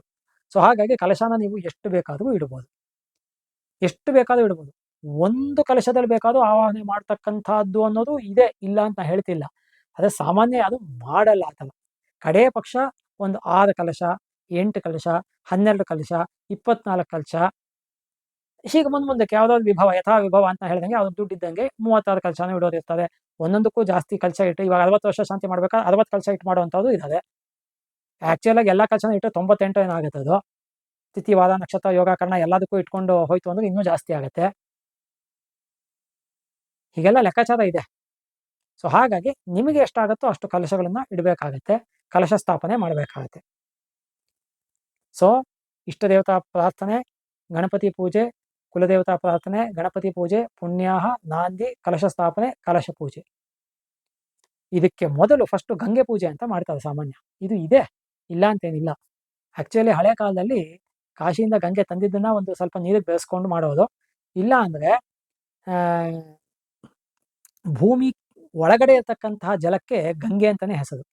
ಅಲ್ಲಿಂದ ಬಾವಿಯಿಂದ ನೀರನ್ನ ತೆಗೆದು ಅದನ್ನ ಇಟ್ಟು ದೇವಸ್ಥಾನದಲ್ಲೋ ಅಥವಾ ಮನೆಗೆ ತಗೊಂಡ್ಬಂದು ಅದನ್ನ ಫಸ್ಟ್ ಪೂಜೆ ಮಾಡಿ, ತದನಂತರದಲ್ಲಿ ನಾವು ಪುಣ್ಯಾಹ, ನಾಂದಿ ಎಲ್ಲ ಮಾಡ್ಕೊಳ್ತಕ್ಕಂಥ ಪ್ರೊಸೀಜರ್ ಕೂಡ ಇದೆ. ಸೊ ಇಷ್ಟೆಲ್ಲ ಡೀಟೇಲ್ ಆಗಿ ನಾವು ಮಾಡಬೇಕು ಅಂದ್ರೆ 3 ದಿನ ಮಾಡಲೇಬೇಕಾಗತ್ತೆ. ಯಾಕೆಂದ್ರೆ ನಾನು ಹೇಳ್ತಿದ್ದೀನಿ, ಡೀಟೇಲ್ ಆಗಿ ಹೇಳ್ತಿದ್ದೀನಿ. ಹಾಗಾಗಿ ಇದಿಷ್ಟು ಮಾಡಬೇಕು, ಕಲಶ ಸ್ಥಾಪನೆ, ಕಲಶ ಪೂಜೆ ತನಕ. ಇದು ಆದ್ಮೇಲೆ ನಮಗೆ ಹೋಮಗಳು ಬರುತ್ತೆ. ಇದನ್ನ ಸಾಮಾನ್ಯವಾಗಿ ಇವತ್ತು ಮಾಡಿಸ್ತಕ್ಕಂತಹ ಎಲ್ಲ ಪುರೋಹಿತರುಗಳು ಏನು ಮಾಡ್ತಾರೆ ಅಂದ್ರೆ, ಹಿಂದಿನ ದಿನ ಸಾಯಂಕಾಲ ಮಧ್ಯಾಹ್ನದ ಮೇಲೆ ಹೋಗ್ತಾರೆ, ಸಾಯಂಕಾಲ ಎಲ್ಲ ಕಲಶಗಳನ್ನ ರೆಡಿ ಮಾಡ್ಕೊಳ್ತಾರೆ. ಎಲ್ಲ ಒಂದು 4 ಜನ 6 ಜನ ಟೀಮ್ ಹೋಗ್ತಾರೆ. ಕಲಶಗಳನ್ನ ರೆಡಿ ಮಾಡ್ಕೊಳ್ತಾರೆ. ಈ ಕಡೆ ಒಬ್ಬ ಪುಣ್ಯ ಮಾಡಿಸ್ತಾ ಇರ್ತಾನೆ, ಆ ಕಡೆ ರೆಡಿ ಮಾಡ್ಕೊಳ್ತಾರೆ, ಎಲ್ಲ ಆಗತ್ತೆ. ಅಲ್ಲೇ ಏನಂತಾರೆ, ಹೋಮಗಳನ್ನು ಶುರು ಮಾಡ್ತಾರೆ ಸಾಯಂಕಾಲ. ಆ ಆ, ಗಣಪತಿ, ನವಗ್ರಹ, ಮೃತ್ಯುಂಜಯ, ವಾಸ್ತು, ಮಹಾಲಕ್ಷ್ಮಿ, ಇಷ್ಟ ದೇವತಾ, ಕುಲದೇವತಾ, ಆ ಪೂರ್ಣಾಹುತಿ, ಇದಿಷ್ಟು ಕಾಮನ್ ಆಗಿ ಮಾಡ್ತಕ್ಕಂಥ ಹೋಮಗಳು. ಕರೆಕ್ಟಾಗಿ ಅರ್ಥ ಮಾಡ್ಕೊಳ್ಳಿ. ಇನ್ನೂ ಒಂದ್ಸತಿ ಹೇಳ್ತೀನಿ ನಾನು ಅದನ್ನ. ಹಾಗಾಗಿ ಹೋಮಗಳನ್ನು ಮಾಡಬೇಕಾದ್ರೆ ಗಣಪತಿ ಹೋಮ, ನವಗ್ರಹ, ಮೃತ್ಯುಂಜಯ, ವಾಸ್ತು, ಮಹಾಲಕ್ಷ್ಮಿ, ಯಾಕೆಂದ್ರೆ ಮನೆಯಲ್ಲಿ ಲಕ್ಷ್ಮಿ ಸ್ಥಿರವಾಗಿ ನೆಲೆಸಿರ್ಲಿ ಅಂತ ಮಹಾಲಕ್ಷ್ಮಿ, ಇಷ್ಟ ದೇವತಾ, ಕುಲದೇವತಾ, ಪೂರ್ಣಾಹುತಿ. ಸೊ ಹಾಗಾಗಿ ಇಷ್ಟು ಹೋಮಗಳನ್ನ ಕಾಮನ್ ಆಗಿ ಮಿನಿಮಮ್ ಆಗಿ ಮಾಡಲೇಬೇಕು. ಈ ಸಂಖ್ಯೆ ಎಷ್ಟೆಷ್ಟು ಮಾಡ್ತೀರಾ ಅನ್ನೋದು ಲೆಕ್ಕಾಚಾರ ಬೇರೆ. 108 ಮಾಡೋದು ಸಂತೋಷ. 108 ಮಾಡಕ್ ಆಗ್ಲಿಲ್ಲ ಅಂದ್ರೆ ಕಡೇ ಪಕ್ಷ 28 ಆದ್ಗೂ ಮಾಡ್ಬೇಕು. ನವಗ್ರಹಗಳನ್ನ 8 ಆದ್ಗೂ ಮಾಡ್ಬೇಕು. ಇವತ್ತು ಮಾಡಿಸೋ ಅಂಥದ್ದು 4 ಎಷ್ಟೋ ಕಡೆ ನಾನು ನೋಡ್ತೀನಿ, 4 ಮಾಡಿಸ್ತಾರೆ, ಒಂದೊಂದು ಮಾಡಿಸ್ತಾರೆ. ಶಾಸ್ತ್ರದಲ್ಲಿ ಎಲ್ಲೂ ಹೇಳಿಲ್ಲ ಅದು. ಶಾಸ್ತ್ರದಲ್ಲಿ ಏನು ಅಂದ್ರೆ, ನಾವು ಹೋಮ ಮಾಡ್ಬೇಕಾದ್ರೆ ಸಂಖ್ಯೆ ಕಡೇ ಪಕ್ಷ 8 ಹೇಳಿದೆ. ಜಪ ಮಾಡ್ಬೇಕಾದ್ರೆ ಜಪಸ್ತು ಶತಸಂಖ್ಯಾಕ ಅಂತ ಧರ್ಮಶಾಸ್ತ್ರದಲ್ಲಿ ಸೂತ್ರನೇ ಇದೆ. ಮಿನಿಮಮ್ 108 ಮಾಡಬೇಕು ಅಂತ. ಹಾಗೆ 8 ಆಹುತಿ ಕೊಡಬೇಕಾದ್ರೂ ಅಷ್ಟೇನೆ. ನಾವು ಕೊಡ್ಬೇಕಾದ್ರೆ ಅಕಸ್ಮಾತ್ ದ್ರವ್ಯ ಯಾವುದೋ ಅಂತ ಉಕ್ತ ಆಗಿಲ್ಲ ಅಂದ್ರೆ ನಮಗೆ ಅನುಕ್ತೆ ಆಜ್ಯಂ ದದ್ಯಾತ್ ಅಂತ ಹೇಳುತ್ತೆ ಶಾಸ್ತ್ರದಲ್ಲಿ. ಹೇಳಿಲ್ಲ ಅಂದ್ರೆ ಕೇವಲ ಆಜ್ಯವನ್ನ ನಾವು ಹಾಕ್ಬೇಕು ಹೋಮಕ್ಕೆ ಅಂತಾನು ಹೇಳುತ್ತೆ. ಗಣಪತಿ ಹೋಮಕ್ಕೆ ಮೋದಕ ಹಾಕ್ಬೋದು, ಇಲ್ಲ ಕೇವಲ ತುಪ್ಪದಲ್ಲಿ ಬೇಕಾದ್ರೂ ಮಾಡ್ಬೋದು. ನವಗ್ರಹಕ್ಕೆ ಸಂಬಂಧಪಟ್ಟಂತಹ ನಮಗೆ ಸಮಿತ್ತುಗಳಿದೆ. ಇಂಧನ ಸಮಿತ್ತುಗಳು ಅಂತ ಕರಿತೀವಿ ಅದನ್ನ. ಅದಕ್ಕೆಲ್ಲ ಅರಳಿ ಕಡ್ಡಿ ಇದೆ, ಉತ್ತರಾಣಿ ಇದೆ, ಪಲಾಶ ಇದೆ, ಈ ಥರದ್ದೆಲ್ಲ ಬೇಕಾದಷ್ಟಿದೆ. ಇವತ್ತು ಎಲ್ಲರೂ ನಮ್ಮನ್ನು ಸೇರಿಸೇ ಹೇಳ್ತೀನಿ ನಾನು, ಎಲ್ಲರೂ ಮಾಡ್ತಿದ್ದಾರೆ ಅಂದ್ರೆ ಗಂಗೆ ಅಂಡಿಗೆ ಹೋಗ್ತೀವಿ, ನವಗ್ರಹ ಕಟ್ಕೊಡಿ ಅಂತೀವಿ. ಅದು ಏನಿರುತ್ತೋ ದೇವರಿಗೆ ಗೊತ್ತದು. ಇವತ್ತು ಕರೆಕ್ಟಾಗಿ ಗೃಹಪ್ರವೇಶ ಮಾಡ್ತಿರೋದು ಅಂದ್ರೆ ಕೆಲವು ಸೌತ್ ಕೆನರಾ, ನಾರ್ತ್ ಕೆನರಾ ಭಾಗಗಳಲ್ಲಿ ಹಳ್ಳಿನಲ್ಲಿ ಇರ್ತಕ್ಕಂಥ ಜನ ಮಾಡ್ತಿದ್ದಾರೆ. ಆ ಕಡ್ಡಿಗಳನ್ನೇ ಹೋಗಿ ಆರಿಸ್ಕೊಂಡ್ಬಂದು ಮಾಡ್ತಾರೆ. ಇದನ್ನು ನಾನು ಕೇಳಿದ್ದೀನಿ, ಒಂದು ಕಡೆ ನೋಡಿದ್ದೀನಿ.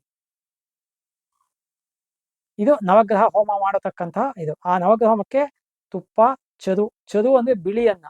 ತುಂಬಾ ಜನ ಅರ್ಶನದನ್ನ ಹಾಕ್ಬಿಡ್ತಾರೆ ಹೋಮಕ್ಕೆ.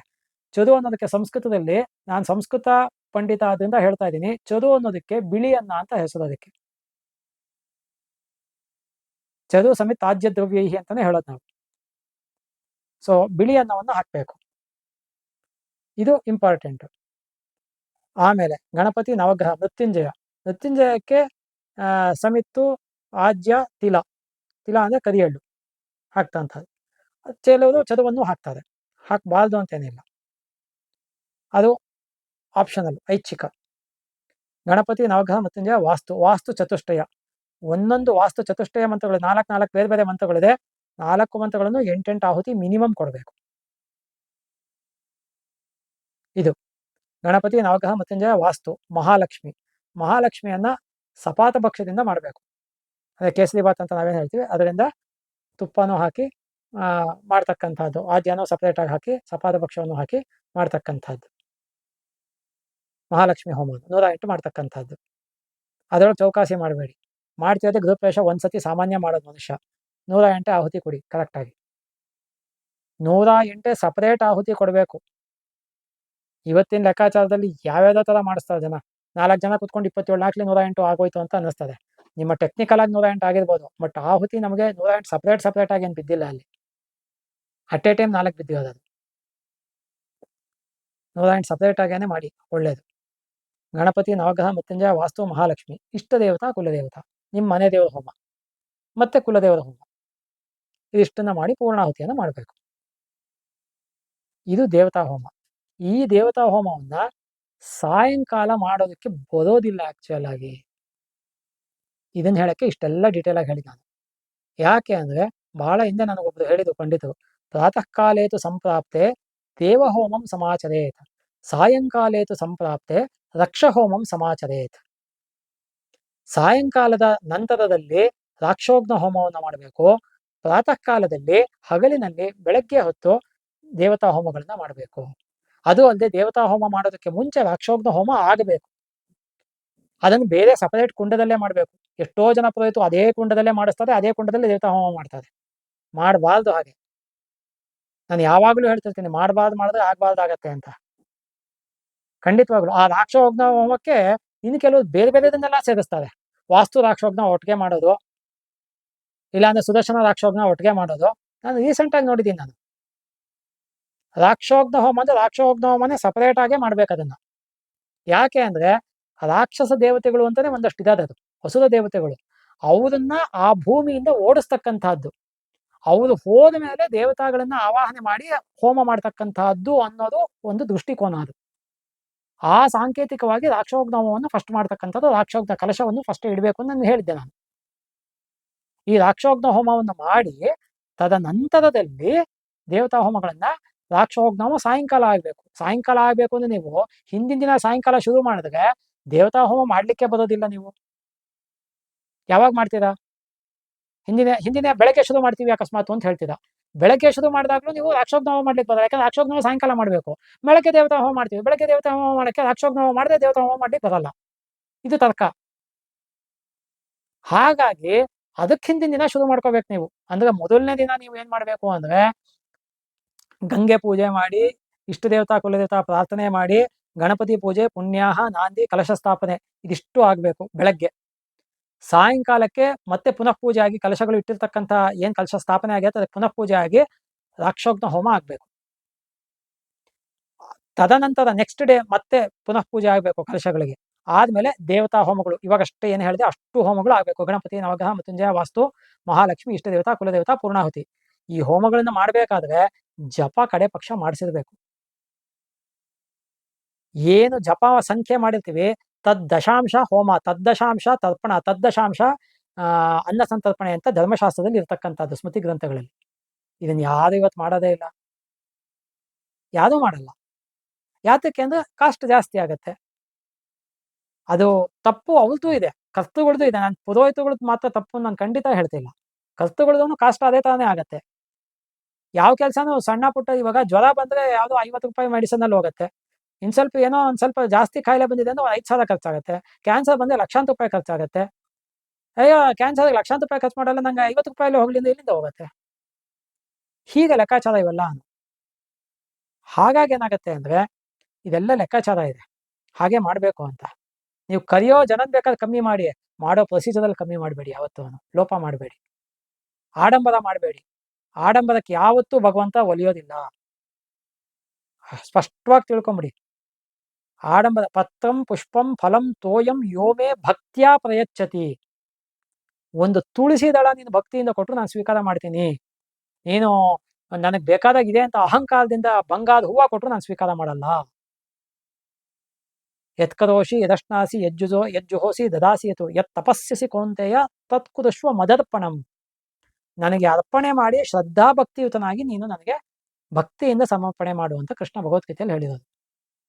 ಸೊ ಆಡಂಬರಕ್ಕೆ, ಅಲಂಕಾರಕ್ಕೆ ಜಾಸ್ತಿ ಪ್ರಾಶಸ್ತ್ಯ ಕೊಡದೆ ಕರ್ಮವನ್ನ ಕರೆಕ್ಟಾಗಿ ಮಾಡಿ, ಪ್ರೊಸೀಜರ್ನ ಕರೆಕ್ಟಾಗಿ ಮಾಡಿ. ಆವಾಗ ಮೊದಲನೇ ದಿನ ನಿಮಗೆ ಪುಣ್ಯಾಹ ನಾಂದಿ ಎಲ್ಲ ಬೆಳಗ್ಗೆ ಆಗತ್ತೆ, ಸಾಯಂಕಾಲಕ್ಕೆ ರಾಕ್ಷೋಗ್ನ ಹೋಮ ಆಗತ್ತೆ. ಎರಡನೇ ದಿನ ಬೆಳಗ್ಗೆ ಪುನಃ ಪೂಜೆ ಆಗ್ಬಿಟ್ಟು, ಕಲಶ ಪೂಜೆ ಆಗ್ಬಿಟ್ಟು ದೇವತಾ ಹೋಮಗಳಾಗತ್ತೆ.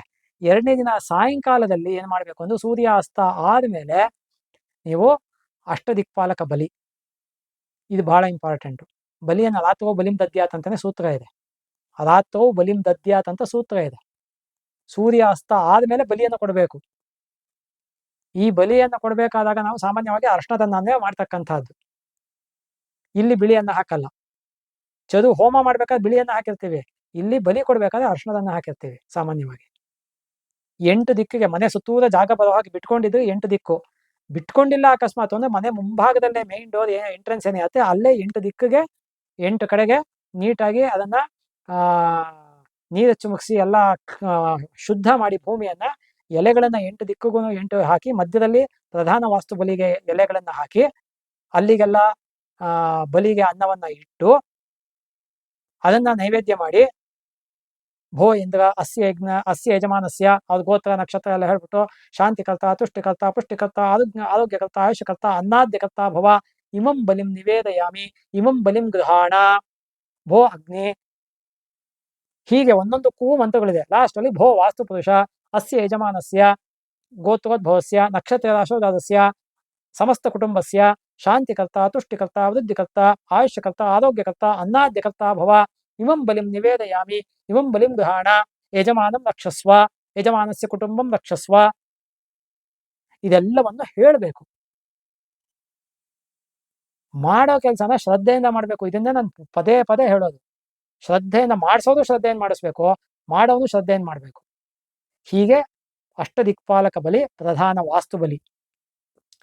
ಮತ್ತೆ ಕೂಷ್ಮಾಂಡ ಛೇದನ, ಬೂದುಗುಂಬಳಕಾಯಿ. ಬೂದುಗುಂಬಳಕಾಯಿ ಒಂದು ಗೃಹ ಪ್ರವೇಶಕ್ಕೆ 3 ಬೂದುಗುಂಬಳಕಾಯಿ ಬೇಕಾಗತ್ತೆ. ಯಾಕೆ ಅಂತ ಹೇಳ್ತೀನಿ. ಒಂದು ಬೂದುಗುಂಬಳಕಾಯಿ ದೃಷ್ಟಿ ತೆಗೆದು ಒಡೆಯೋದಕ್ಕೆ, ಒಂದು ಬೂದುಗುಂಬಳಕಾಯಿ ಮನೆ ಮುಂದೆ ದೃಷ್ಟಿ ಕಟ್ಟೋದಕ್ಕೆ, ಇನ್ನೊಂದು ಮೃತ್ಯುಂಜಯನ ಪೂಜೆ ಮಾಡಿ ಮಾಡಿಸಿರೋ ಪುರೋಹಿತಗೋ ಅಥವಾ ಬಂದಿರೋ ಪುರೋಹಿತ ಸಹಾಯಕ ಪುರೋಹಿತಗೋ ದಾನ ಕೊಟ್ಬಿಡೋದಕ್ಕೆ. ಮಿನಿಮಮ್ 3 ಬೇಕೇ ಬೇಕು. ತಿಳ್ಕೊಂಡಿದೆ ಅದನ್ನು. ಹಾಗಾಗಿ ಏನಾಗುತ್ತೆ ಅಂದ್ರೆ ನೀವು ಎಷ್ಟು ಗೃಹ ಪ್ರವೇಶದಲ್ಲಿ ದಾನ ಕೊಡ್ತೀರಾ ಅಷ್ಟು ನಿಮ್ಗೆ ಒಳ್ಳೇದು. ನಿಮ್ ಕೈಲಿ ಏನಾಗುತ್ತೋ ಅದನ್ನ ಕೊಡಿ. ದಾನಂ ದಾತೃಕೋಶಂ ಅಂತಾನೆ ಶಾಸ್ತ್ರ ಹೇಳೋದು. ಹಾಗಾಗಿ ಏನಾಗುತ್ತೆ ಅಂದ್ರೆ ಈ ದಾನವನ್ನು ಕೊಡ್ಬೇಕು ನೀವು. 3 ಕುಂಬಳಕಾಯಿ, ಒಂದು ಕೂಷ್ಮಾಂಡ ಛೇದನ, ಇನ್ನೊಂದು ಕೂಷ್ಮಾಂಡ ಬಂಧನ, ಇನ್ನೊಂದು ಕೂಷ್ಮಾಂಡ ದಾನ. ಸೊ ಹಾಗಾಗಿ ಕೂಷ್ಮಾಂಡ ಛೇದನ, ನಾರಿಕೇಳ ಸ್ಫೋಟನ, ತೆಂಗಿನಕಾಯಿನ ದೃಷ್ಟಿ ತೆಗೆದ್ಬಿಟ್ಟು ಹೊಡಿಬೇಕು. ಜಂಬೀರ ಅಂದ್ರೆ ನಿಂಬೆಹಣ್ಣು, ನಿಂಬೆಹಣ್ಣಿಂದ ದೃಷ್ಟಿ ತೆಗಿಬೇಕು. ಯಾವತ್ತು ದೃಷ್ಟಿ ತೆಗಿಬೇಕಾದ್ರೆ ಹೊಸ ಮನೆಗೆ, ಹೊಸ ಬಿಲ್ಡಿಂಗ್ಗೆ, ಕಮರ್ಷಿಯಲ್ಲೋ ಡೊಮೆಸ್ಟಿಕ್ಕೋ ಯಾವ್ದಾದ್ರು ಆಗಿರ್ಲಿ, ಕುಂಬಳಕಾಯಿ, ತೆಂಗಿನಕಾಯಿ, ನಿಂಬೆಹಣ್ಣು 3ದ್ದು ದೃಷ್ಟಿ ತೆಗಿಬೇಕು. ಯಾಕೆಂದ್ರೆ ಅಷ್ಟು ದೃಷ್ಟಿ ಆಗಿರುತ್ತೆ. ಅದಕ್ಕೆ ದೃಷ್ಟಿ ಆಗಿ ಮನೆಗಳನ್ನ ಕಳ್ಕೊಂಡಿರ್ತಕ್ಕಂಥದ್ದು ನನ್ನಲ್ಲಿ ಇಷ್ಟಲ್ಲೇ ಬೇಕಾದಷ್ಟು ಜನ ಇದ್ದಾರೆ. ಅದಕ್ಕೋಸ್ಕರ ದೃಷ್ಟಿ ತೆಗಿಬೇಕು. ಇದೆಲ್ಲ ಮಾಡಬೇಕು. ಮತ್ತೆ ಭವನಂ ತಂತುನಾವೇಷ್ಟ್ಯ ಅಂತ ಹೇಳುತ್ತೆ. ಗೃಹಂ ಭವನಂ ವಾ ತಂತುನಾವೇಷ್ಟ್ಯ ಅಂತ ಹೇಳುತ್ತೆ. ದಾರ ಸುತ್ತಬೇಕು. ಇವತ್ತೆಲ್ಲ ಅಪಾರ್ಟ್ಮೆಂಟ್ಗಳಲ್ಲಿ ಇರ್ತೀರಾ ಅಥವಾ ಇಂಡಿವಿಜುವಲ್ ಸಿಂಗಲ್ ಮನೆ ಕಟ್ಕೊಂಡಿದ್ದು ದಾರ ಸುತ್ತಕ್ಕೆ ಬರೋ ಥರನೇ ಕಟ್ಟಿರೋದಿಲ್ಲ. ಅದೇನೋ ಮಾಡಕ್ಕೆ ಹಳೆ ಕಾಲದಲ್ಲಿ ಸುತ್ತಲೂ ಬರೋ ಥರ ಕಟ್ತಾ ಇದ್ರು. ಮೇಲ್ಗಡೆ ಹೋಗಿ ಟೆರೆಸ್ ತನಕ ಹೋಗಿ ಸುತ್ತಲೂ ಕಟ್ಕೊಂಡು ನಾವೇ ಬರ್ತಾ ಇದ್ವಿ ಮುಂಚೆ ಎಲ್ಲ. ಕಟ್ಟಕ್ಕೆ ಆಗಬೇಕು. ಕಟ್ಟಕ್ಕೆ ಆಗಲಿಲ್ಲ ಅಕಸ್ಮಾತ್ ಅಂದರೆ ನೀವು ವಾಸ್ತು ಬಲಿ ಅಂತ 8 ದಿಕ್ಕಿಗೆ ಏನು ಹಾಕಿರ್ತೀರ, 4 ಕಡೆ 4 ದಿಕ್ಕಿಗೆ 4 ಇಟ್ಟಿಗೆ ಇಟ್ಬಿಟ್ಟು ಅದಕ್ಕೆ ಸುತ್ತಲೂ ಕಟ್ಟಿ ಅಲ್ಲೇ ಅಟ್ಲೀಸ್ಟ್ ಅಷ್ಟಾದ ಮಾಡಿ. ತದಭಾವೇ ತತ್ಸಾದೃಶ್ಯಂ ಅಂತ ಅಷ್ಟಾದ್ರೂ ಮಾಡಬೇಕು. ಇದಿಷ್ಟು ಗೃಹ ಪ್ರವೇಶದ ಹಿಂದಿನ ದಿನ ಸೂರ್ಯಾಸ್ತ ಆದ್ಮೇಲೆ ಆಗ್ತಕ್ಕಂಥದ್ದು. ಇಲ್ಲಿಗೆ 2ನೇ ದಿನದ ಕಾರ್ಯಕ್ರಮ ಮುಗಿಯುತ್ತೆ. 3ನೇ ದಿನ ಬೆಳಗ್ಗೆ ಗೃಹ ಪ್ರವೇಶಕ್ಕೆ ಮುಹೂರ್ತ ಏನು ಇಟ್ಕೊಂಡಿರ್ತೀರ ಅದಕ್ಕೆ ಒಂದು ಅರ್ಧ ಮುಕ್ಕಾಲು ಗಂಟೆಗೆ ಮುಂಚೆ ಗೋ ಪೂಜೆ ಆಗ್ಬೇಕು. ಫಸ್ಟ್ ಗೋ ಪೂಜೆ ಆಗಿ ಗೋ ಪ್ರವೇಶ ಆಗ್ಬೇಕು. ಗೋ ಪ್ರವೇಶ ಆದ್ಮೇಲೆ ಗೃಹ ಪ್ರವೇಶ. ಈ ಗೃಹ ಪ್ರವೇಶನ ಮಾಡಬೇಕಾದಾಗ ಇಲ್ಲಿ ಸುಮಾರು ಜನದ್ದು ಪದ್ಧತಿಗಳು ಚೇಂಜ್ ಆಗುತ್ತೆ.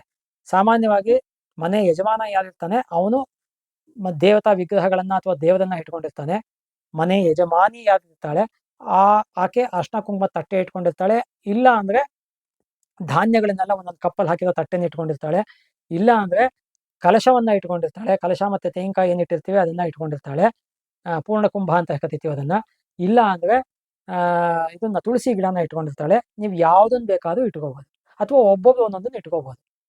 ಯಾವುದಕ್ಕೂ ಸಮಸ್ಯೆ ಇಲ್ಲ. ಧಾನ್ಯಗಳು ಅಂದಾಗ ಅಕ್ಕಿ ಆಗಿರ್ಬೋದು, ಬೇಳೆ ಆಗಿರ್ಬೋದು, ಉಪ್ಪಾಗಿರ್ಬೋದು.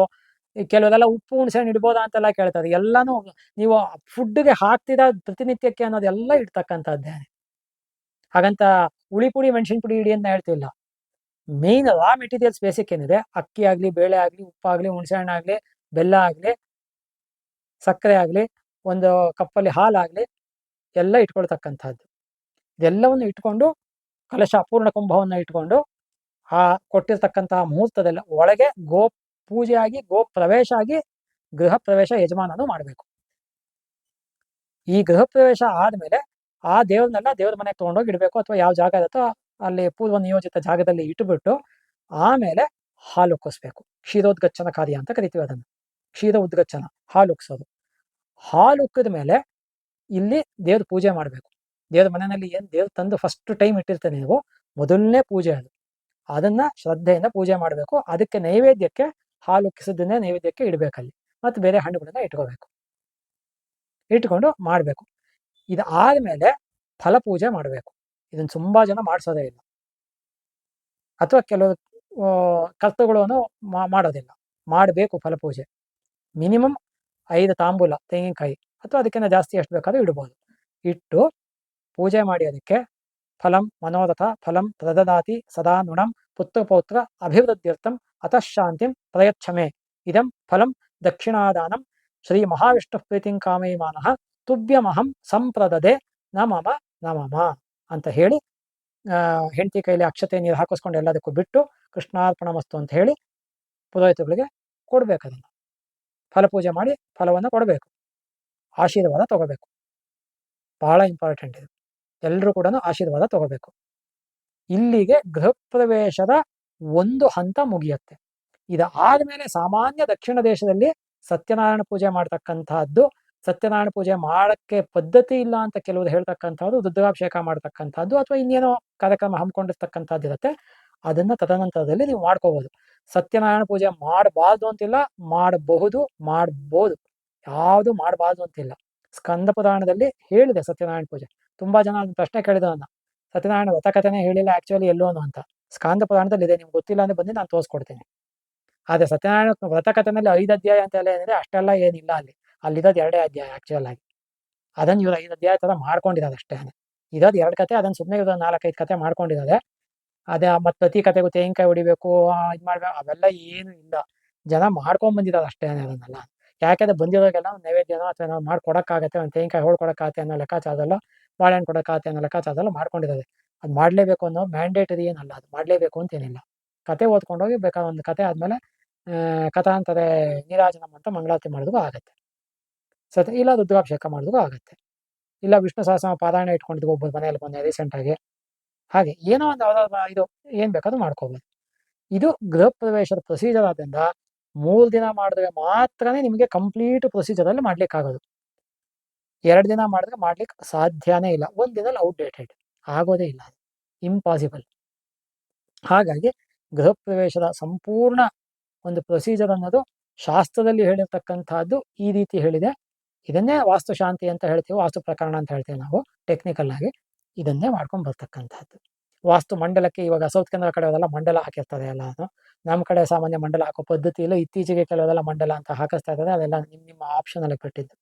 It is not mandatory. ಕಲಶದಲ್ಲಿ ಆವಾಹನೆ ಮಾಡಿರ್ತೀವಿ, ಕೆಲವು ಮಂಡಲದಲ್ಲೇ ಕಲಶ ಇಟ್ಟು ಆವಾಹನೆ ಮಾಡಿರ್ತಾರೆ. ಅದೆಲ್ಲ ದೇಶಾಚಾರ ಕುಲಾಚಾರಕ್ಕೆ ಬಿಟ್ಟಿರ್ತಕ್ಕಂಥದ್ದು. ಅದ್ರ ಬಗ್ಗೆ ಎಲ್ಲ ನಾನೇನು ಹೇಳಲಿಕ್ಕೆ ಹೋಗೋದಿಲ್ಲ.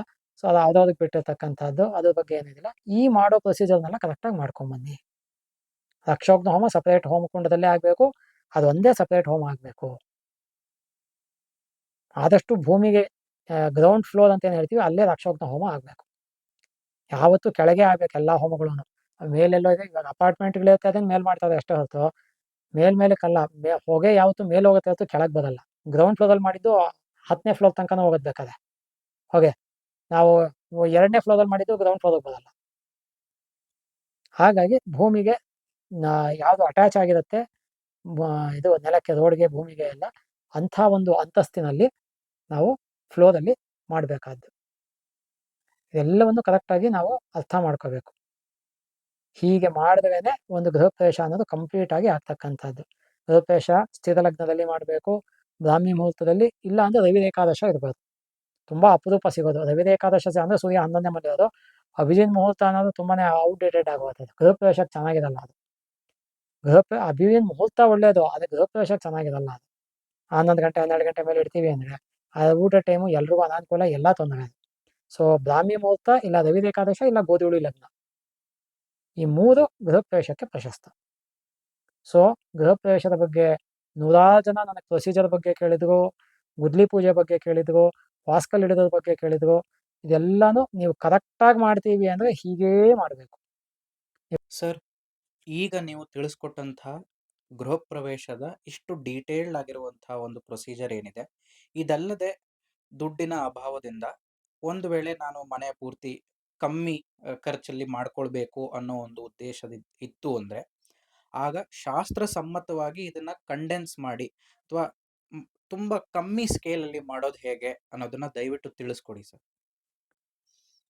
ಈಗ ಇಷ್ಟೊತ್ತು ಕೂಡ ಬಹಳ ಡಿಟೇಲ್ ಆಗಿ ಶಾಸ್ತ್ರೋಕ್ತವಾಗಿ ಗೃಹ ಪ್ರವೇಶವನ್ನ ಒಂದು ದಿನಕ್ಕೆ 100% ಮಾಡ್ಲಿಕ್ಕಾಗಲ್ಲ. 2 ದಿನಕ್ಕೂ ಕೂಡ ಮಾಡ್ಲಿಕ್ಕಾಗಲ್ಲ.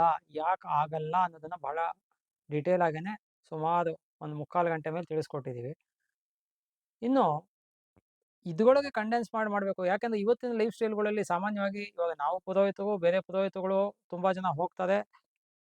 ಏನ್ ಮಾಡ್ತಾರೆ ಅಂದ್ರೆ ಇವತ್ತು ಮಧ್ಯಾಹ್ನಕ್ಕೆ ಹೋಗ್ತಾರೆ, ಸಾಯಂಕಾಲಕ್ಕೆ ಪುಣ್ಯಾಹ, ನಾಂದಿ ಕಲಶ ಸ್ಥಾಪನೆ, ಕಲಶ ಪೂಜೆ, ಹೋಮ ಅದು ಎಲ್ಲ ಮಾಡ್ಕೊಂಡು ಬೆಳಗ್ಗೆ ಗೃಹಪ್ರವೇಶ ಅಂತ ಮಾಡ್ಬಿಡ್ತಾರೆ. ಇದು ಅಶಾಸ್ತ್ರೀಯ ಅಂತ ಹೇಳ್ಬೋದು, ಕರೆಕ್ಟಾಗಿ ಹೇಳ್ಬೇಕು ಅಂದ್ರೆ. ಯಾತಕ್ಕೆ ಅನ್ನೋದನ್ನೆಲ್ಲ ಎಕ್ಸ್‌ಪ್ಲೈನ್ ಮಾಡಿದ್ದೀನಿ ನಾನು. ಯಾಕೆ ಅಂದ್ರೆ ರಾಕ್ಷೋಘ್ನ ದೇವತೆಗಳಿಗೆ ಸಾಯಂಕಾಲ ಹೋಮ ಮಾಡಬೇಕು, ಸಾಯಂಕಾಲ ಅಥವಾ ಸಾಯಂಕಾಲದ ನಂತರ. ಆಮೇಲೆ ದೇವತಾ ಹೋಮಗಳು, ಗಣಪತಿ, ನವಗ್ರಹ, ಮೃತ್ಯುಂಜಯ, ವಾಸ್ತು ಇಂಥದ್ದೆಲ್ಲಾನು ಕೂಡಾನು ಹಗಲಿನಲ್ಲಿ ಬೆಳಗ್ಗೆ ಹೊತ್ತು ಮಾಡಬೇಕು.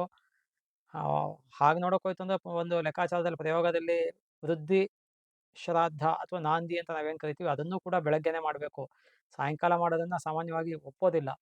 ಅದು ಹಿಂದಿನ ದಿನ ಸಾಯಂಕಾಲ ಶುರು ಮಾಡ್ತೀವಿ ಅಂದ್ರೆ ನಾಂದಿಯಲ್ಲಿ ಮಾಡೋಕ್ಕಾಗತ್ತೆ ಅವಾಗ? ಅದು ಒಂದು ಪ್ರಾಬ್ಲಮ್ ಆಗತ್ತೆ ಲೆಕ್ಕಾಚಾರದಲ್ಲಿ. ಹಾಗಾಗಿ ಇವೆಲ್ಲ ಅಡೆತಡೆಗಳು ಬೇಕಾದಷ್ಟು 2 ದಿನ ಮಾಡಕ್ ಹೋದಾಗ್ಲೂ 2 ದಿನ ಆದಾಗ ಬೆಳಗ್ಗೆ ಸಾಯಂಕಾಲ ಅಲ್ಲ. ಹಿಂದಿನ ದಿನ ಮಧ್ಯಾಹ್ನದ ಮೇಲೆ ಸಾಯಂಕಾಲಕ್ಕೆ ಶುರು ಮಾಡ್ಕೊಂಡಾಗ ಇವೆಲ್ಲ ಪ್ರಾಬ್ಲಮ್ ಆಗತ್ತೆ. ಅಕಸ್ಮಾತ್ 3 ದಿನ ಮಾಡಕ್ಕಾಗಲ್ಲ. ಇವಾಗ ಪ್ರಶ್ನೆ ಕೇಳಿರೋ ಲೆಕ್ಕಾಚಾರದಲ್ಲಿ ದುಡ್ಡಿನ ಅಭಾವ ಇದೆ, ಹಾಗೆ ಕಷ್ಟ ಇದೆ. ಯಾಕೆಂದ್ರೆ ಮನೆ ಕಟ್ಟಿ ನೋಡು, ಮದುವೆ ಮಾಡಿ ನೋಡು ಅನ್ನೋ ಲೆಕ್ಕಾಚಾರ ಇದೆ ಆದ್ರಿಂದ, ಆ ಒಂದು ಲೆಕ್ಕಾಚಾರಕ್ಕೆ ನಾವು ನೋಡಕ್ ಹೋಯ್ತು ಅಂದ್ರೆ, ನಾವು ಏನ್ ಮಾಡ್ಬೇಕು, ಏನ್ ಮಾಡ್ಬಾರ್ದು ಅನ್ನೋದನ್ನ ನೋಡೋಯ್ತು ಅಂದ್ರೆ 2 ದಿನ ಕಂಪ್ಲೀಟ್ ಆಗಂತೂ ಮಾಡ್ಲೇಬೇಕಾಗತ್ತೆ. 2 ದಿನ ಕಂಪ್ಲೀಟ್ ಆಗಿ ಅಂದ್ರೆ ಹಿಂದಿನ ದಿನ ಬೆಳಗ್ಗೆ ಸಾಯಂಕಾಲ, ಮಾರನೇ ದಿನ ಬೆಳಗ್ಗೆಯಿಂದ ಮಧ್ಯಾಹ್ನ ತನಕ, ಅಥವಾ ಬೆಳಗ್ಗೆ ಸತ್ಯನಾರಾಯಣ ಪೂಜೆ ಅಥವಾ ರುದ್ರಾಭಿಷೇಕ ಈ ಥರದ್ದೆಲ್ಲ ಸೇರಿದ್ರೆ ಇನ್ನೊಂದು ಸ್ವಲ್ಪ ಡ್ಯೂರೇಷನ್ ಜಾಸ್ತಿ ಆಗುತ್ತೆ, ಇನ್ನೊಂದು 2-3 ಅವರ್ಸು. ಇಲ್ಲ ಅಂದ್ರೆ ಅದು ಕಮ್ಮಿ ಆಗುತ್ತೆ. ಗೃಹಪ್ರವೇಶ ಆದಮೇಲೆ ಹಾಲು ಉಗ್ಸೋದು, ಆಮೇಲೆ ದೇವ್ರ ಪೂಜೆ, ಫಲಪೂಜೆ, ಆಶೀರ್ವಾದ ಇಲ್ಲಿಗೆ ಮುಗಿಯುತ್ತೆ. ಅಕಸ್ಮಾತ್ 2 ದಿನ ಮಾಡ್ಬೇಕಾಗಿ ಬಂದಾಗ ಬೆಳಗ್ಗೆ ಸಾಯಂಕಾಲ ಯಾವ ಥರ ಮಾಡ್ಬೇಕಾಗಿ ಬರುತ್ತೆ ಅಂದ್ರೆ, ಇಲ್ಲಿ ಟೆಕ್ನಿಕಲಿ ಪ್ರಾಬ್ಲಮ್ ಇದೆ. ಏನು ಅಂತ ಬಿಡಿಸಿ ಹೇಳ್ತೀನಿ, ಕರೆಕ್ಟಾಗಿ ಅರ್ಥ ಮಾಡ್ಕೊಳ್ಳಿ. ನಾವು ಇವಾಗ ಗೃಹಪ್ರವೇಶದ ಮುಹೂರ್ತದ ದಿನ ಹಿಂದಿನ ದಿನ ನಾವು ಬೆಳಗ್ಗೆ ಶುರು ಮಾಡ್ತೀವಿ ಅಂದ್ರೆ ಆಯ್ತು. ಗಣಪತಿ ಪೂಜೆ, ಪುಣ್ಯಾಹ, ನಾಂದಿ, ಕಲಶ ಸ್ಥಾಪನೆ, ಕಲಶ ಪೂಜೆ ಇವೆಲ್ಲ ಆಗತ್ತೆ. ಹೋಮಗಳು ಮಾಡ್ಬೇಕು. ಹೋಮ ಮಾಡ್ಬೇಕಾದ್ರೆ ನೀವು ಗಣಪತಿ, ನವಗ್ರಹ, ಮೃತ್ಯುಂಜಯ, ವಾಸ್ತು ಅಂತ ಮಾಡ್ಲಿಕ್ಕೆ ಬರೋದಿಲ್ಲ. ಯಾಕಂದ್ರೆ ರಾಕ್ಷೋಘ್ನ ದೇವತೆಗಳನ್ನ ಆ ಒಂದು ಭೂಮಿಯಿಂದ ಕಳಿಸಿದ ಮೇಲೇನೆ ಅವರ ದೇವತೆಗಳನ್ನ ಆವಾಹನೆ ಮಾಡ್ಲಿಕ್ಕೆ ಆಗೋದು ಹೋಮದಲ್ಲಿ, ಅಗ್ನಿಯಲ್ಲಿ. ಸೊ ರಾಕ್ಷೋಘ್ನ ದೇವತೆಗಳನ್ನ ಬೆಳಗ್ಗೆ ಮಾಡ್ಲಿಕ್ಕೆ ಆಗೋದಿಲ್ಲ. ಅದನ್ನ ಸಾಯಂಕಾಲ ಮಾಡ್ಬೇಕು ಅಂತ ಹೇಳಿದ್ರೆ ಸಾಯಂಕಾಲೇತು ಸಂಪ್ರಾಪ್ತೆ ರಕ್ಷೋಹೋಮಂ ವಿಧೀಯತೆ, ಪ್ರಾತಃ ಕಾಲೇತು ಸಂಪ್ರಾಪ್ತೆ ದೈವ ಹೋಮಂ ವಿಧೀಯತೆ ಅಂತ ಶಾಸ್ತ್ರ ಹೇಳುತ್ತೆ. ಸೊ ಇದೆಲ್ಲ ಟೆಕ್ನಿಕಲಿ ಪ್ರಾಬ್ಲಮ್ ಇದೆ. ಹಾಗಾಗಿ ನೀವು ಮಾಡ್ಲಿಕ್ಕೆ ಟೆಕ್ನಿಕಲಿ ಬರೋದಿಲ್ಲ. ಅಷ್ಟರ ಮೇಲೆ ತೀರಾ ವಿಧಿನೇ ಇಲ್ಲ, ಮಾಡಲೇಬೇಕು ಅಂದ್ರೆ ಅಕಸ್ಮಾತು ಬೇರೆ ವಿಧಿನೇ ಇಲ್ಲ. ನಾನು ಒಪ್ಪೋದಿಲ್ಲ. ಅದನ್ನ ಸ್ಪಷ್ಟವಾಗಿ ಹೇಳ್ತೀನಿ. ನನ್ನ ಯೂಟ್ಯೂಬ್ ಚಾನಲಲ್ಲೇ ನಾನು ಹೇಳ್ತಿದ್ದೀನಿ, ನಾವು ಒಪ್ಪೋದಿಲ್ಲ. ಅಕಸ್ಮಾತ್ ನೀವು ಯಾವ್ದಾದ್ರು ಪುರೋಹಿತಗಳು ಮಾಡಿಸ್ಕೋಬೇಕು ಅಂದ್ರೆ ಬೆಳಗ್ಗೆನೆ ರಾಕ್ಷೋಘ್ನ ಫಸ್ಟ್ ಮಾಡಿ ತದನಂತರದಲ್ಲಿ ದೇವತಾ ಹೋಮ ಮಾಡ್ಬೇಕಾಗತ್ತೆ ಅಷ್ಟೇನೆ. ಬೇರೆ ವಿಧಿನೇ ಇಲ್ಲ ಅಂದರೆ ಇದು ಶಾಸ್ತ್ರಸಮ್ಮತ ಅಲ್ಲ. ಸ್ಪಷ್ಟವಾಗಿ ಹೇಳ್ತೀನಿ, ಶಾಸ್ತ್ರಸಮ್ಮತ ಅಲ್ಲ ಇದು. ಯಾಕೆಂದ್ರೆ ನಾವು ತಪ್ಪು ಹೇಳ್ದಂಗಾಗತ್ತೆ ಶಾಸ್ತ್ರದಲ್ಲಿ, ಅಥವಾ ಜನಗಳಿಗೆ ತಪ್ಪು ದಾರಿಗೆ ಎಳ್ದಂಗಾಗತ್ತೆ. ಅದಕ್ಕೋಸ್ಕರ ನಾನು ಎಳೆಯೋದಕ್ಕೆ ಇಷ್ಟಪಡೋದಿಲ್ಲ. ಶಾಸ್ತ್ರ ಏನು ಹೇಳುತ್ತೆ ಅದನ್ನ ಮಾಡ್ಬೇಕು. ತೀರಾ ಅಷ್ಟೊಂದು ನಿಮ್ಗೆ ದುಡ್ಡಿನ ಅಭಾವ ಇದೆ ಅಥವಾ ಮಾಡೋಕ್ಕಾಗಲ್ಲ ಅಂದ್ರೆ ಹೋಮದ ಪ್ರಕರಣನೇ ಬಿಟ್ಬಿಡಿ ಅವಾಗ. ಬೆಸ್ಟು. ಹೋಮದ ಪ್ರಕರಣನೇ ಬಿಟ್ಬಿಟ್ರೆ ನೀವು, ಅವಾಗ ನೀವು ಪುಣ್ಯಾಹ, ನಾಂದಿ, ಕಲಶ ಸ್ಥಾಪನೆ, ಕಲಶ ಪೂಜೆ ಎಲ್ಲ ಮಾಡ್ಕೊಂಡು ಬೆಳಗ್ಗೆ ಸಾಯಂಕಾಲಕ್ಕೆ ನೀವು ಅಷ್ಟದಿಕ್ಪಾಲಕ ಬಲಿ, ಪ್ರಧಾನ ಬಲಿ, ಪ್ರಧಾನ ವಾಸ್ತು ಬಲಿ, ಆಮೇಲೆ ನೈಋತ್ಯ ದಿಕ್ಕಿನಲ್ಲಿ ಕ್ಷೇತ್ರಪಾಲಕ ಬಲಿ ಅಂತ ಒಂದು ಹಾಕ್ಬೇಕು ಎಕ್ಸ್ಟ್ರಾ. ತುಂಬಾ ಜನ ಹಾಕ್ಸಲ್ಲ ಆ ಸೈಟಿಂದ ಆಚೆಗೆ. ಅದೊಂದು ಹಾಕಿ, ಆಮೇಲೆ ಕೂಷ್ಮಾಂಡ ಛೇದನ, ನಾರಿಕೇಳ ಸ್ಫೋಟನ, ಜಂಬೀರ ದರ್ಶನ ಅಂದ್ರೆ ತೆಂಗಿನ ಬೂದುಗುಂಬಳಕಾಯಿ ಹೊಡೆಯೋದು, ದೃಷ್ಟಿ ತೆಗೆಯೋದು, ತೆಂಗಿನಕಾಯಿಂದ ದೃಷ್ಟಿ ತೆಗೆಯೋದು, ನಿಂಬೆ ಹಣ್ಣಿಂದ ದೃಷ್ಟಿ ತೆಗೆಯೋದು, ತಂತು ವೇಷ್ಟನ, ದಾರ ಸುತ್ತೋದು. ಮನೆಗೆಲ್ಲ ಇವಾಗ ದಾರ ಸುತ್ತಕ್ಕೆ ಆಗೋದಿಲ್ಲ, ಅಪಾರ್ಟ್ಮೆಂಟ್ ಅಂದ್ರೆ ಇಂಪಾಸಿಬಲ್ಲು. ಸೊ ಹಾಗಾಗಿ ಅಲ್ಲಿ ನೀವು ವಾಸ್ತು ಮುಂದೆ ಏನು ಹಾಕ್ತೀರೋ ಅಲ್ಲೇ 4 ದಿಕ್ಕಿಗೆ 4 ಇಟ್ಟಿಗೆ ಇಟ್ಬಿಟ್ಟು ಅಲ್ಲೇ ಸುತ್ತಬೇಕಾಗತ್ತೆ ಅಷ್ಟೇ, ಇನ್ನೇನು ಮಾಡ್ಲಿಕ್ಕಾಗಲ್ಲ ಅದನ್ನ. ಈ ಥರದ್ದೆಲ್ಲ ಮಾಡ್ಬೇಕಾಗತ್ತೆ ನೀವು. ಕೀಲಕಾರೋಪಣ, ಮೊಳೆ ಹೊಡೆಯೋದು ಇದೆಲ್ಲ. ಮಾರನೇ ದಿನ ಬೆಳಗ್ಗೆ ಪ್ರವೇಶ ಮಾಡ್ಕೋಬೇಕಾಗತ್ತೆ ಅಷ್ಟೇನೆ. ಇದು ವರ್ಸ್ಟ್ ಕಂಡೀಷನ್ನು ಶಾಸ್ತ್ರದಲ್ಲಿ ಹೇಳಿಲ್ದೇ ಇರುವಂತಹದ್ದು. ಹೋಮನೂ ಅವಾಗ ಮಾಡಕ್ ಹೋಗ್ಬೇಡಿ. ನಿಮ್ಗೆ ದುಡ್ಡಿನ ಅಭಾವ ಇದೆ ಅಥವಾ ಈ ಥರ ಪ್ರಾಬ್ಲಮ್ಗಳಿದೆ ಟೆಕ್ನಿಕಲ್ ಆಗಿ ಅಂತ ಹೇಳಿದ್ರು ಮಾಡಕ್ ಹೋಗ್ಬೇಡಿ ಅವಾಗ. ಮುಂದಕ್ಕೆ ಯಾವಾಗ ಆಗುತ್ತೋ ಅವಾಗ ನೀವು ಬೇಕಾದ್ರೆ ಮಾಡ್ಕೊಳ್ಳಿ ಅಷ್ಟೇನೆ. ಅವಾಗ ಬೇಕಾದ್ರೆ ನೀವು ಹಿಂದಿನ ದಿನ ಸಾಯಂಕಾಲ ರಾಕ್ಷೋಘ್ನ ಹೋಮ ಮಾಡಿ ಮಾರನೇ ಬೆಳಗ್ಗೆ ದೇವತಾ ಹೋಮಗಳನ್ನ ಮಾಡ್ಕೊಳ್ಳಿ.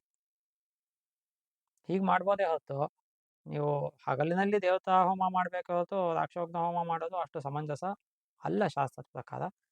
ಸೊ ಇಷ್ಟು ಹೇಳೋದು ನಾವು ಹೇಳಿದೀವಿ. ಇಷ್ಟದ ಮೇಲೆ ನಿಮ್ಮ ಒಂದು ಯಥಾಶಕ್ತಿ ಯಥಾಮತಿ ಯಥಾಶಾಸ್ತ್ರ ಅಂತ ಹೇಳಲಿಕ್ಕೆ ಬರೋದಿಲ್ಲ ಇದನ್ನ. ಯಾಕೆ ಅಂದರೆ ಇದು ಶಾಸ್ತ್ರಕ್ಕೆ ವಿರುದ್ಧವಾಗಿ ಆಗುತ್ತೆ. ಅದರಿಂದ ಹೇಗಾಗುತ್ತೋ ಹಾಗೆ ಮಾಡ್ಕೊಳ್ಳಿ ಅಂತ ಹೇಳಬೇಕಾಗುತ್ತೆ. ಬಟ್ ಶಾಸ್ತ್ರೋಕ್ತವಾಗಿ ಮಾಡಬೇಕು. ನೀವು ಜನನ ಕಮ್ಮಿ ಮಾಡಿ ಅಷ್ಟೇ. ನೀವು 300, 400 ಜನ ಕರೆಯೋದನ್ನ ಬೇಕಾದ್ರೆ 50 ಜನನ ಕರ್ಕೊಂಡು ಮಾಡಿ. 200, 250 ಜನ ಊಟನೇ ಮಿಗಿಲಿ ನಿಮಗೆ. ಆ ದುಡ್ಡಲ್ಲೇನೆ ಇನ್ನೊಂದು ದಿನ ಎಕ್ಸ್ಟ್ರಾ ಮಾಡ್ಕೊಳ್ಳಿ ಬೇಕಾದ್ರೆ. ಇದನ್ನ ನಾನು ಹೇಳೋದಕ್ಕೆ ಬಯಸ್ತೀನಿ. ಹಾಗಾಗಿ ಈ ಥರ ಮಾಡಿಕೊಂಡು ನೀವು 3 ದಿನ ಮಾಡೋದು ಶಾಸ್ತ್ರೀಯ. 3 ದಿನ ಮಾಡದೆ ನೀವು ಎಷ್ಟು ದಿನ ಮಾಡಿದ್ರೂ ಅಶಾಸ್ತ್ರೀಯವೇ ಅದು. ಸೊ ಇಷ್ಟು ಹೇಳ್ತೀನಿ ನಾನು. ಇಷ್ಟದ ಮೇಲೆ ನಿಮಗೆ ಗೃಹ ಪ್ರವೇಶಕ್ಕೆ ಸಂಬಂಧಪಟ್ಟಂತೆ ಅಂದರೆ ನಾವು ಭೂಮಿ ಪೂಜೆಯಿಂದ ಗುದ್ದಲಿ ಪೂಜೆ ಅಥವಾ ಭೂಮಿ ಪೂಜೆ ಅಂತ ಏನು ಕರಿತೀವಿ, ಅಲ್ಲಿಂದ ವಾಸ್ಕಲ್ಲಿಡೋದ್ರಿಂದ ಗೃಹ ಪ್ರವೇಶ, ಅದಕ್ಕೆ ಬೇಕಾಗಿರ್ತಕ್ಕಂತಹ ಮುಹೂರ್ತ, ಲಗ್ನ, ಕಾಲ ಎಲ್ಲವನ್ನು ಬಹಳ ಡಿಟೇಲ್ ಆಗಿ ಡಿಸ್ಕಸ್ ಮಾಡಿದ್ದೀವಿ. ಇಷ್ಟು ಡೀಟೇಲ್ ಆಗಿ ಈ ವಿಡಿಯೋನ ನಾವು ಯಾತಕ್ಕೆ ಮಾಡಿದ್ದೀವಿ ಅಂದರೆ ಎಲ್ಲ ಕಂಟೆಂಟು ಒಂದೇ ಕಡೆ ಸಿಗಲಿ ಅಂತ. ನನಗೆ ಈಗ ಇತ್ತೀಚೆಗೆ ಯಾವುದೋ ಒಂದು 4-5 ಜನ ಕೇಳಿದ್ರು, ನೀವು ಯಾತಕ್ಕೆ ನಿಮ್ಮ ಚಾನಲನ್ನು ಸಬ್ಸ್ಕ್ರೈಬ್ ಮಾಡಿ ಅಂತ ಹೇಳೋದೇ ಇಲ್ಲ ನೀವು, ಯಾವುದು ಇದು ಮಾಡೋದೇ ಇಲ್ಲ ನೀವು ಅಂತ. ನಾ ಹೇಳಿದೆ, ವಿಷಯ ಕರೆಕ್ಟಾಗಿ ಶಾಸ್ತ್ರೋಕ್ತವಾಗಿ ನಾನು ಹೇಳಿದೆ ಅಂದಮೇಲೆ ನೀವೇ ಸಬ್ಸ್ಕ್ರೈಬ್ ಮಾಡ್ತೀರಾ, ನೀವೇ ಅದನ್ನು ಬೇರೆ ಜನಗಳಿಗೆ ನೀವು ಶೇರ್ ಮಾಡ್ತೀರಾ. ನಾನು ಅದನ್ನೇನು ಪ್ರತಿ ಸತಿ ಹೇಳಬೇಕಾಗಿಲ್ಲ. ಹಾಗಾಗಿ ಇಷ್ಟು ಹೇಳ್ಬಿಟ್ಟು ಎಲ್ಲ ಜನಗಳಿಗೂ ನೀವೇ ಶೇರ್ ಮಾಡ್ತೀರಾ. ಎಲ್ಲ ಜನಗಳು ಸರಿಯಾದಂಥ ನಮ್ಮ ಎಲ್ಲ ವಿಡಿಯೋಗಳನ್ನು ಮೋಸ್ಟ್ ಅಥೆಂಟಿಕ್ ಆಗಿ ಮಾಡಿರ್ತೀವಿ. ಸರಿಯಾಗಿ ತಿಳ್ಕೊಳ್ಳಿ ಅಂತ ಹೇಳ್ತೀನಿ. ಇದರ ಮೇಲೆ ನಿಮಗೇನಾದರೂ ಪ್ರಶ್ನೆಗಳಿತ್ತು ಅಂದರೆ, ಸಂಶಯ ಇತ್ತು ಅಂದರೆ ದಯವಿಟ್ಟು ನನಗೆ ನಂಬರ್ ಡಿಸ್ಪ್ಲೇ ಆಗ್ತಾ ಇರುತ್ತೆ, ಫೋನ್ ಮಾಡಿ. ಬೆಳಗ್ಗೆ 8:30 ರಾತ್ರಿ 7:30 ಒಳಗೆ ಫೋನ್ ಮಾಡಿ, ನಾನು ತಿಳಿಸ್ತೀನಿ.